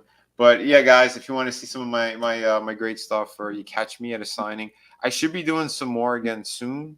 But yeah, this was just for the free comic book day and for May the 4th be with you, and the Revenge of the 5th. So that was pretty cool. Trying to see if did I take a photo of the signed one? I did. Yeah, there we go. So if you want to see that one up close, we could get a good shot there for you. And there we go. Yeah, so there it is. That was pretty cool. He almost didn't want it. He's like, like he was afraid he was gonna smudge it or anything. No, dude, it's fine. But yeah, that was pretty cool. So yeah, there was the Darth Maul piece. So pretty damn cool. Yeah, Ray was he was pimping my Shadow of the Kraken book last time I saw him. So that was really cool. He had posted it over on social media and he was telling people about it. So that was really cool of him. Like he really didn't have to, but it was awesome that he did. So like I said, good folks out there. And yeah, that's what it should be about. Awesome people. Yeah, he was the setup from the other place. This just looks really good, and I'll show you. Because I was like right by the case that had all the statues and stuff. Like this is a freaking classy setup here. Oh yeah. There you go. I mean, it wasn't as much space, but that's all right. Because everything was just like all out there. I found out I had a couple other prints that were still I had not gotten rid of. Because for those who did back the original Through the Woods as a surprise, I did toss that in the initial. Like right after the first 60 days or whatever, I had a bunch of different prints and everyone got like a surprise print. It's something that, yeah, I didn't really, I wasn't advertising it. It's just something I did extra for the folks. So if you did get the original run, you should have gotten a nice, cool print. So, hell yeah. Very nice. That's awesome. I see Liam coming in. Hey, Liam. Coming in at the end. What's up, Liam? Nice, man. Good seeing you, bro. But yeah, man. I love the Shadow of the Kraken piece though that you got behind you when you're sitting there. That's just I love it. Thanks, man. Yeah, that was my brand new banner as well. I think this thing printed amazingly. So, yeah, that was really cool. And yeah, I did move a couple of these other pieces that yeah, I did sell something from my personal collection. I wasn't going to, but the people it went to are really, really good folks. And I was a husband and wife, and the wife has got 2 of my drawings tattooed on her. So it's like, oh yeah, man, these people are stand up and fantastic. So yeah, I was happy to give them a little bit of a break on something. But yeah, she has the Storm piece, the one that you see here on the table. She has that tattooed like huge from her like right above her knee all the way up to about her hip. And then she had the Dark Phoenix piece, and that's on her rib cage, on one side of her rib cage. Again, huge pieces, and yeah, they turned out amazing. So yeah, their tattooist did a killer job. So yeah, there you go. Awesome. Yeah, tune in tomorrow, I love 5 your p.m. Wolverine folks. with Deadpool's head, and I just love that I've got the battle damaged one here in my background as well. Like your Wolverines are so badass, dude. Thanks, man. Sorry, Tommy. No, not a problem. Guys, thanks for being here. You have also been here with me, the most hated guinea pig on YouTube, and apparently a lot of other places like Twit, because 2 accounts banned already. Almost got the 3rd one banned too. They just love me over these places, mostly because I speak the truth, and people hate the truth. They can't handle it. So, yeah, is what it is. I'm not going to change my ways, but I am not going to be the pig of a different color for these weirdos. It's not going to happen. But right after Vinny's stream tomorrow, about an hour after or so, it'd be around like 7:30 or so. We will be running Going Old School on my channel, bringing it back, for one night only.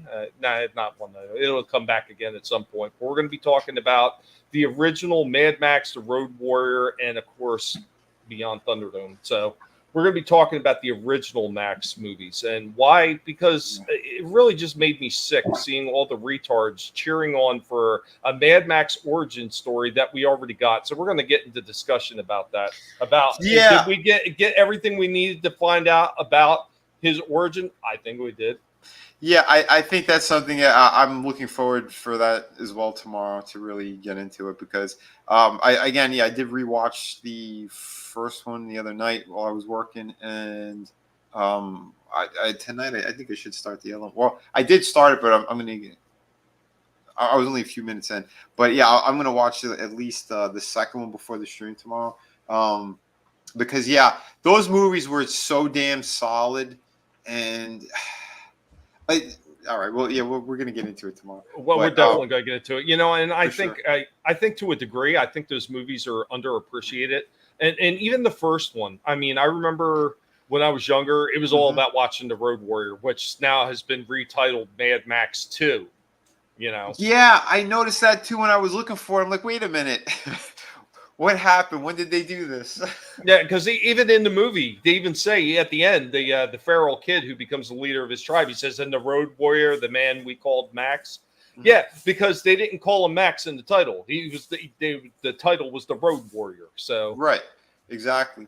And I'll say one thing: like the original movie, for as much as I did like it, the beginning was to me, especially like the first couple times I saw it, it's jarring. Because it feels like it's kind of all over the place, and then it starts to kind of line up and make sense. And then when they focus more on Max too, then it's okay. Like, this movie is really good. But I'd say in the beginning it's jarring, but then that also goes to a topic that I know you asked a question, and we're going to be answering it tomorrow. But right. There's another one that I haven't even talked about yet, and it actually is a connection point between Mad Max and Beyond Thunderdome. Oh, okay. But yeah. That's right. And yeah, for anyone who is checking out the book, I colored the cover for Dino King, so go check it out. And don't be shy, Liam, in letting people know about my campaign. So I have 4 active campaigns, and everything goes out the door immediately. So jump on all that great stuff. Awesome. Guys, thank you everyone that's been here. Thank you again to Slasher for jumping in for this. Even under the weather, my man is here to have a little bit of fun because these streams are all about fun. Oh yeah, absolutely, man. And last shout out to my man Cliff Jumper, who's heading into piggy retirement. All the lettuce he can eat like a buffet, and well earned. And it sucks to be you, Helmet. You are going to be taking over a lot of table duties now, Pig.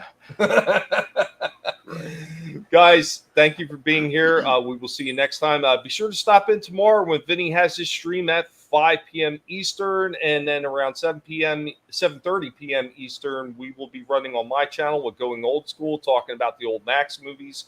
And then stop back for Vinny on Sunday. And then Monday, stop in for ETEP with Kulian. Everybody's links are down in the description below. ETEP also does a horror show with our other normal co-host, Trina from Real Horror. He does a horror show with her on Tuesday nights, and the action and the fun just keeps going week after week as we just try to bring you some of the best entertainment we possibly can.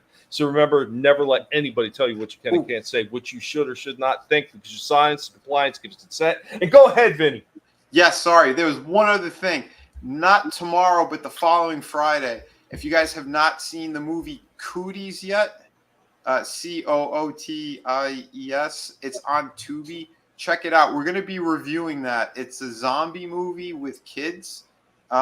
It's hilarious. It's got some really crazy moments. We're going to be covering that movie. I know, Trina, she was excited. She wants to check that one out. She had started watching part of it and said, oh, shit, this is a lot better than she thought it was going to be. I'm like, yeah, the movie is underrated. It came out in 2014, I want to say. And you're going to see a lot of the connections between what happened in 2019, 2020. So, guys, go on over to Tubi and watch some Cooties, but just don't get any. Yeah, I know. I'm still trying to shake this head cold, whatever the fuck this is. But check that out. This movie was great, and I know because like Tommy said it too. He's not a fan of Elijah Wood. He's the star of it, but this movie is really good. They did a great job. Rainn Wilson's in it. There's a bunch of actors you're gonna notice and remember, especially if you've watched any of those TV shows, The Office and stuff like that. Rainn Wilson, he's one of the main characters as well. It's good. So check it out. Awesome. Guys, thank you all for being here, and we hope that you have a good night. You don't have to go home, but you can't stay here. Later, y'all. You better run, Mojito. You what? I thought you said don't move. That was before. Now, you run.